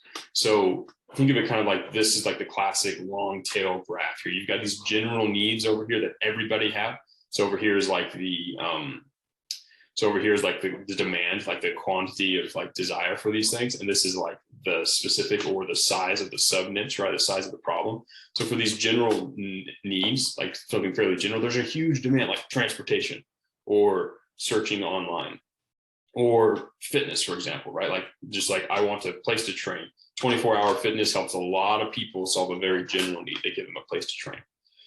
But as you go more specific, you go further to the right here, and you find smaller subgroups. So people who want to train with kettlebells, or people who want to run. Like there's smaller, or training for a specific type of race. There's smaller, more specific needs that these smaller groups of people have. So you can take and you can sit here and focus on these big ones. These are usually dominated by huge, heavily financed corporations, or you can move a little more deeply to smaller problems, or smaller problems that a smaller number of people have, and more specific. And usually it's from communities or philosophy and stuff like that. So as you get more specific, the total amount of people that need goes way down, obviously, right? So people that are learning how to do weightlifting for rock climbers, for example, it's a really small group of people compared to like the 24-hour fitness model. But as you get smaller down to these smaller things, the competition gets a little smaller too. You're not competing against Ford or any of these other companies that have giant financing, right? And generally speaking, if you're competing with less people, your margins go up. Like ideally, you want to monopolize a niche. Like that's like the companies that have a monopoly make the most money, right? So we were just looking at Ford, and they have a 13% net margin, right? Last year. Facebook had like a 36% net profit margin, right? Because there's no one. They have very little competition compared to Ford, right? Google's the same way. They have like a 26% profit margin compared to Ford. That's significantly higher, but they have a giant monopoly on one particular industry, right? Search and paid search traffic, right? But if you go down into smaller niches, you can generate profits of like 80% or more. Like that can be your net like margin. Because there's less competition, you're not competing against heavily financed people. When you can do it, you show up some good marketing, and you can rake in 80%, which granted isn't billions of dollars, but it's still like in the right sub niches, it can be in the high 8 figures annually in some of these smaller niches, right? It's if you're starting out, it's better for you to sub niche, because you don't have, if you had billions of dollars of financing, well, maybe you go after a bigger industry and a bigger chunk of a smaller chunk of a giant pie. But if you don't, if you're just starting off with good marketing and bootstrapping, then it makes a lot more sense to start with a sub niche, right? Because you can show up and help them, right? And as a copywriter, you want to help clients that have high margins, right? So you show up to someone who's making 80% profit margins and you help them increase their volume. Like they have a lot more percentage to pay you with. So let's say you help them do all their marketing, they pay you 30% of their revenue, like 30% of 8 figures. That's a pretty good amount of money, right? So we've talked about this general principle. We understand what niches are and how you have these giant niches and you have these sub niches within them. Kind of the pros, and we talked about the pros of moving down to these sub niches. Here's how you actually use this knowledge to find those prospects, right? So now we know who we're looking for. We know that lots and lots of them exist, right? There's almost, let's go back to this graph, right? There are maybe 3 or 4 companies that are able to win on a giant general niche. Like think of the 4 big car companies, right? But then if you go specific needs, the smaller you go, or like nationwide gyms, there's like 4 or 5 chains. But you go a lot smaller to more specific needs, you've got smaller local gyms, they give a specific thing. There's a million different like small fitness companies out there that solve small specific pieces of fitness. There's like, you know, thousands and thousands and thousands and thousands and tens of thousands of businesses here where there might only be 4 here, right? So if you're looking for quantity, in order to do enough outreach, to have enough times at bat to sell more, you need to move down the sub niche. Anyways, I wanted to show that graph. So yeah, you want to go find the ones that have high margins and where there's a lot of them, right? So you can get your 2 or 3, scale them up to 10 figures or to 10K a month in your revenue and do well, right? So here's how you use this knowledge and understanding of niches to find those thousands and thousands of different individual companies that you can reach out to. So step 1 is you got to pick one of the big 3 niches as your focus. Now, again, with all this is a hypothesis. You are testing this out. You have an idea of what you think will work, but you have to actually test it out to know if it works. So you pick one of the 3. So say you like relationships, that's what you pick. Or let's say you pick health or wealth. It doesn't matter. You pick which one resonates with most of you, whichever one you're most interested in. Doesn't super matter.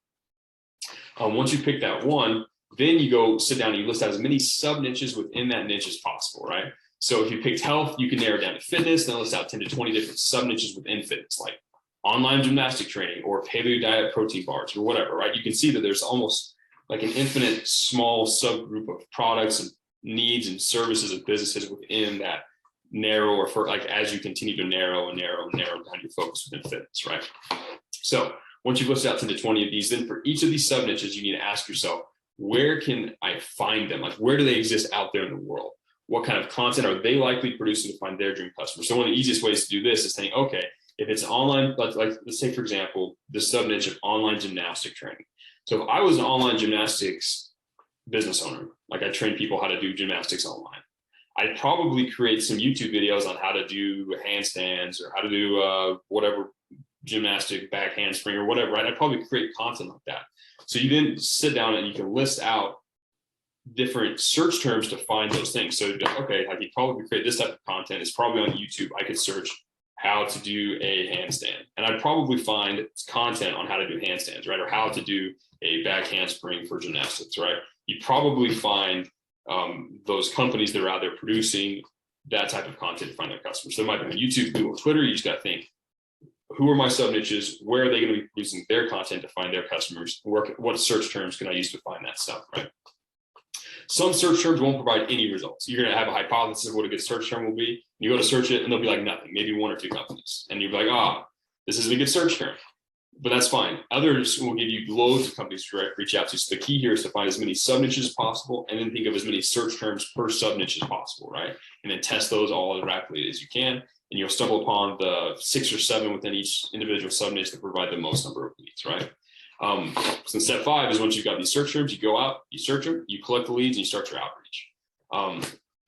Your sales success is going to be determined by the quality and quantity of your outreach, right? If you can reach out to high quality prospects and reach out to a lot of them, you have a lot of times at bat, your chances of landing you 3 or 4 clients go up, right? So this information allows you to find lots of high margin niche companies that you can reach out to and help online, right? So you can, as long as you know what the general giant niche is and know how to sub niche down, figure out the individual companies inside of that giant niche that you can help, figure out what kind of content they'll be producing, how to search for them online, then you'll be able to search for them and find them a lot easier. There's another tool that I'm going to drop in the chat that Arno was showing me again. It's the keyword planner. It's for finding long tail keywords for like paid Google search, but it's also really helpful for brainstorming different sub niches. So I'll drop that as well in the chat later today so you guys can see it. It'll definitely be included in the tutorial that I'm going to update later today. But this is how you use this information. So you can get high quality leads and you get a high quantity of them. So then you can reach out to them and bring money in with speed. It's about doing this, and a huge part of that is determined by your ability to find sub niches and prospects within those sub niches. So that's the general idea here. We're going to go ahead and I'm going to stop my screen share and we're going to open it up for questions about the specific topic. So again, we're not going to talk general stuff. We're just going to talk. We're just going to talk about this particular idea of niches and finding prospects, how to kind of reverse engineer this process. So you can unmute yourself. So if you have a question, go ahead and raise your hand in the chat and I'll take your questions and we can talk about it then. So, all right, Joseph, you've got your hand up. What's your question about this? Hey, Andrew. So kind of going back to, I guess the last training call where you're talking about constantly reevaluating. Should we be doing this where we're sub-niching down for just dedicate a specific day to do this? Or are we doing it whenever the day is that we run out of that particular? This is kind of sub-niche? a constant thing, right? So you're going to do a big chunk of it right at the beginning. But as you go through and exhaust your sub niches that you come up with and your search terms, you'll have to come up with new ones eventually. Okay. So it's kind of an as you need process. It's not something you do once and it's done forever. It's not something you're doing every single day. It's something you kind of do in little bursts as you need it. Yeah. Okay. Thank you. Tyler, what's your question? Yo, okay. So if you said that you find a sub niche, write all this stuff down, and then you can search on YouTube, Google, Instagram, social media, all this other stuff. Yeah. How would you go about doing personalized outreach if you find a company that doesn't have a YouTube channel, something like this? Like you can't really compliment like a YouTube video or say, oh, I really like this XYZ. Yeah, you can look at any kind of past social media stuff or just stuff on their site, stuff about their online brand, wherever you find them at, right? If they don't have a social media audience, chances are they don't have a list. They don't have an audience. If they don't have an audience, chances are they're not making very much money. They're not making very much money. It's gonna be hard for them to pay you money, right? Just because a company isn't a sub niche doesn't mean it's a good high margin company, right? There are companies that are in wonderful sub niches that make zero money because they suck and they haven't put in the work. So they're not worth your time. It's better to go find someone who's got to a certain level of success that you can help get another 50 yards down the field than someone who's that hasn't done anything yet. Does that make sense? Yeah. So would you for your recommend compliment, just pick anything you can about their website, recent social media stuff. You find something specific you can compliment that person on. It doesn't have to be their social media. Yeah. Would you recommend if I were to find someone with an audience? So let's say I don't find a YouTube channel for them. So okay. They're not on YouTube. So I go on Google and I search and find this company. Do I try to search them on social media to see if they have an audience? And well, if you find the company, I see if you're they going to have an find email them. list. If you find the company, that means you found their website, right? On their website, they're going to have links to their socials. They'll have all their products there. You'll be able to have all your information once you have their website. Chances are you're going to be finding them through social media anyways, but if you happen to find them through Google or some other way, they fall out of the sky and hit you on the head, they're going to have a website and they're going to have links to all their socials. So you can just really quickly figure out if they have an audience and really quickly figure out if they're making money. Okay, sounds good. Thank you so much. Yeah. Indir, what's your question? Hi, I just wanted to ask, so this is my 4th day into this. I wanted to know about the outreach. I'm guessing you have a tutorial on it, but like for those compliments, I think it's hard for me to try to do them because I've tried to do like 2 emails and it's hard for me to find compliments for them. How would I be able to, There's definitely a tutorial on it. It's all in the tutorial and it tells you how to do it. It is going to be difficult. You're going to stretch your brain a little bit to come up with unique stuff. Yeah. But let's keep the questions focused on niches right now. We're going to talk about compliments in relation to how they deal with niches and searching for sub niches and clients. But let's keep the conversation focused on specifically this training because this is a live recording call for the tutorial. So okay, then for that question, do you have a question about that then? Yeah, I also had another question about that. So the niches, so I try to go on the keto diets and stuff like that. Would that be a good little sub niche or is that like? Yep, that's the sub niche. Okay, perfect. Thank you. Now you need about like 12 of those okay. for your outreach process. So think of other niches like keto or keto 4X kind of deal. Yeah. All right. Appreciate it. Thank you. Awesome. Peter is alive. What's your question, my friend?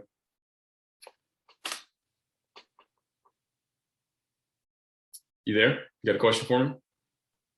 Oh yeah, here I am. I can hear you. Oh yeah. I got a question. How deep should I go with the sub-niching down? Like for example, I like calisthenics, like street workout. Yeah. Is like that enough, or should I go like calisthenics? You probably want to go a little deeper too. Again, this is a hypothesis and a test. There is a sweet spot, right? If you go too far, too deep, you find calisthenics for divorced midgets who were born under the horoscope of a Libra, right? Like that's going to be a tiny, tiny market. And even if you made 100% of that, maybe there's only one midget in the entire world willing to pay $10,000 his entire life for whatever product you just sold, right? That's the most you could possibly make. You need to obviously modulate back and forth, but it's a testing process. You have a hypothesis about how deep you can go. You can try going a little deeper. If you don't find any good companies, maybe you kind of ratchet it back up, do it a little further to the left on that like general to specific continuum. Does that make sense? Yeah, perfect. Thanks. Yeah. So test that, maybe test a little deeper. If you run out of companies, just keep going deeper, then back it up and stay at that other general level. Good question. Yeah, I got it. Armand, what do you got for me? Armand writes. Yo, Andrew. Okay, so basically, I've found quite a few sub niches that are based in my local area. All right. Okay. So would you recommend me searching for them and then contacting them just based on their website? And let's say they just have like newsletters that they put out. They don't have any products to sell, but they just post blogs and stuff like that. Would you recommend me selling to them like let's say newsletters, or I should sell them emails or stuff like that? Or shouldn't it be? Let's back it up and talk more about the niche. So you've got several sub niches. You said they're local companies, like companies based physically. Yeah. Or do they only serve a local market? Yes. Do you live in a giant city with millions of people? Yeah, I do. Okay, so you might be able to help them, right? So generally speaking, I do not recommend you work with people who only serve a local market, because especially with that long tail situation, that becomes really powerful with the internet. It connects everybody in the entire world together, right? Okay. So if you're serving local companies, they have a smaller total addressable market, right? And a lot of times their total addressable market is pretty small, right? But if you're serving local people that serve millions and millions of people in your city, then there's a chance that you can still be successful. As far as what you actually provide for them, that really depends on what they actually need in their business, right? So I never recommend that people go into a discovery project or call thinking that they know exactly what that company needs until they've actually talked to them about it. So I'm not going to give you that recommendation, but I will address the part of your question that has to do with the niches and stuff we're talking about. You can ask that the rest of the question in a different Q&A. Okay, cool, thanks. Yeah. Nicholas, what do you got? Hey, can you hear me? I can hear you, Nicholas. What's your question? I was wondering, with the change in economy that we have right now and the way market is going to change, what are the niches that you think are going to be more profitable in the months to come? I was thinking. Good question. Yeah, what's your hypothesis? Let's hear it. My hypothesis, I've been looking into nutrition, health, fitness, and I'm thinking all those stuffs that are pretty expensive, keto diet, carnivore diet, and all those things. I don't think that 6 months or a year from now, they are going to be making the same amount of money that they are making right now. Whereas I was looking more outside my comfort zone in finances and advice. Probably this is going to pop up, but I don't know. I have no experience in that. So let me help you understand an important shift you can help with your individual. And this is extremely relevant, right? So you're trying to figure out which niches are going to be the most profitable in the case of an economic downturn. Yes.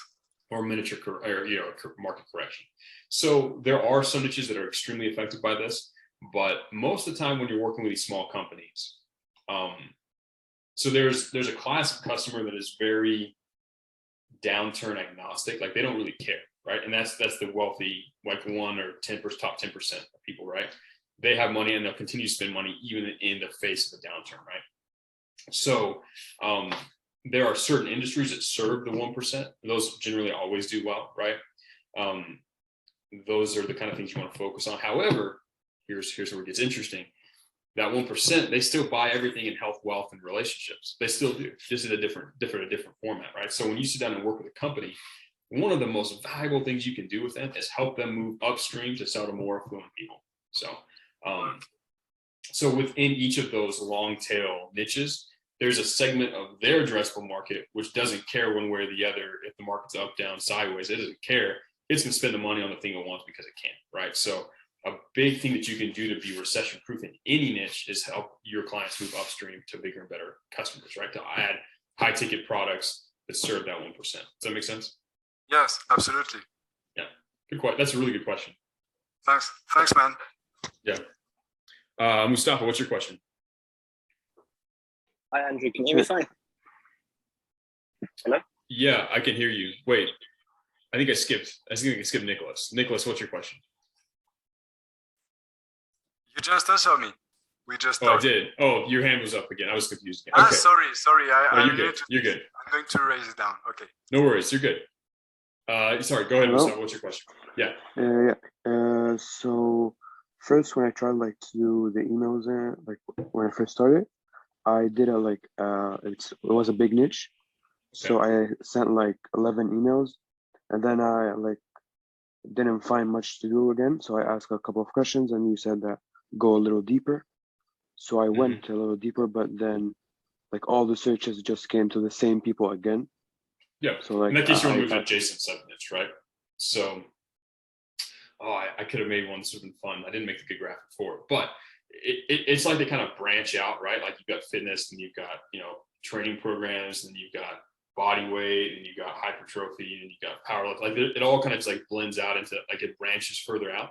So if you go down one path and it's not working, you need to back up and go to an adjacent one, right? So if you had a big niche that you got a lot of results from, maybe try go deeper. And then you don't find anything else, back up and then move over to an adjacent niche, something that's related but not exactly the same. So like in that exercise where I have you write out 10 to 20 different sub niches, you do one and you get a lot of stuff from it, and then when you run out, you hop over to the next sub niche that you wrote out and test that one out. Does that make sense? Like an adjacent rather than a deeper one? Yeah. So, but the same like big niche. Yeah, generally speaking, right? Yeah, you're going to pick one, at least to start off with, one of the giant of the big three, and just kind of work through that. There's enough sub niches within that.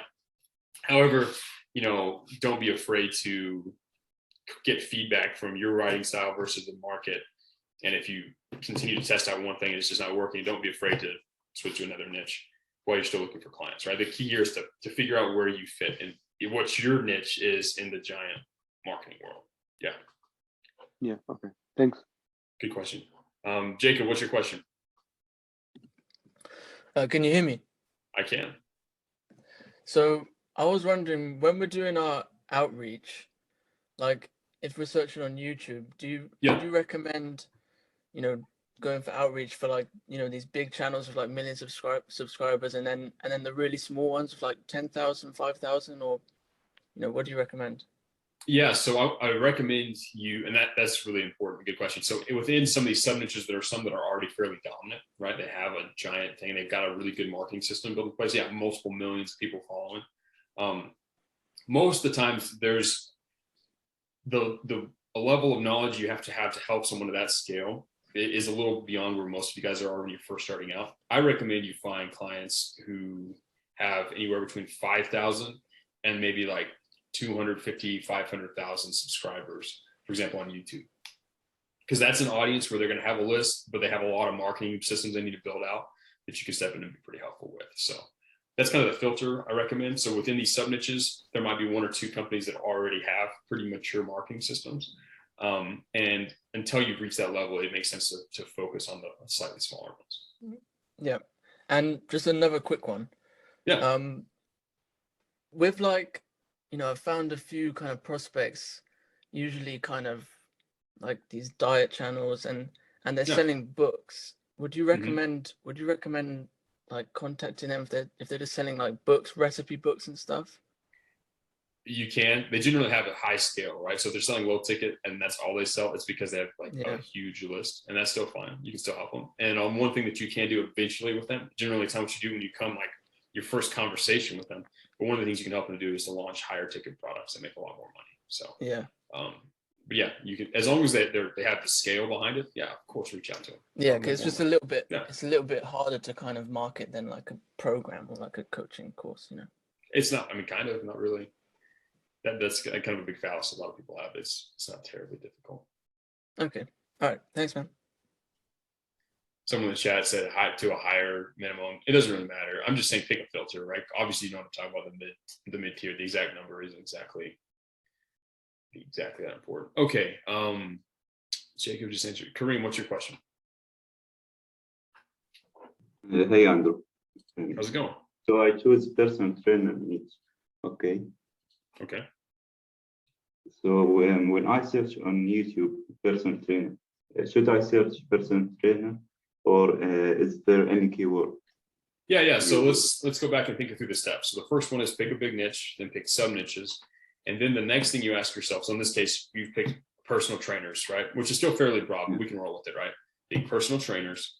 Now you got to ask yourself, what kind of content would a personal trainer create online to find his dream customers? So what kind of content do you think a personal trainer would create online? Oh, okay. So think like, well, you might say how to do this, where to do this, common mistakes people make. You can turn around and then think of the search terms to go find it. So you don't search personal trainer, you search common push-up mistakes people make or whatever, you know what I'm saying? And then you're more likely to find those first personal trainers. Yeah. Okay. Thank you. Yeah, good question. Inder, what's your question? So I was going through basically finding more prospects in that thing I was talking to you about, right? That certain niche. Yeah. And they all like I'm looking through their pages and they're really bad sales page. Is that part of copywriting as well? Oh yeah, big time. Yeah. Okay. Perfect. Yeah, those are the big money projects. So that's good. Okay. And then there's also videos about how I should price my stuff, correct? Yeah, that's all tutorials. Different subject. We can talk about it in different Q&A. But yeah, appreciate it. Yeah.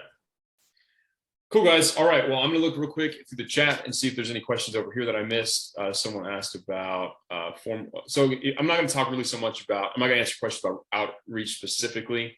I'll answer questions about niches and how to help find them. And we can talk about some other stuff on another Q&A. So someone said something about there's the automotive niche falling into both financial relationships. Sure. There's some things that kind of overlap. It's fine. How much should I take it with deep sub niches? How deep? Again, it's based on the feedback. You try things out. If it works, it doesn't. If it does work, cool. If you go deeper and you're not finding anything, back up and move to the side and find a different niche. Okay, let's go to the question. Yeah, you want to go more specific. If you go to the long tail, generally speaking, that's where you start to find better results. Yeah, so website find a bunch of niches and sub niches as a starting point. There are some lists out there. You can just search like common niches and you'll find a ton of them. I will be dropping that tool that Arno shared with me that has, it's a really good tool from Google. You have to create an ad account or whatever. Anyways, it's a chance you can use to find additional sort of long form, more sub niches you can reach out to. So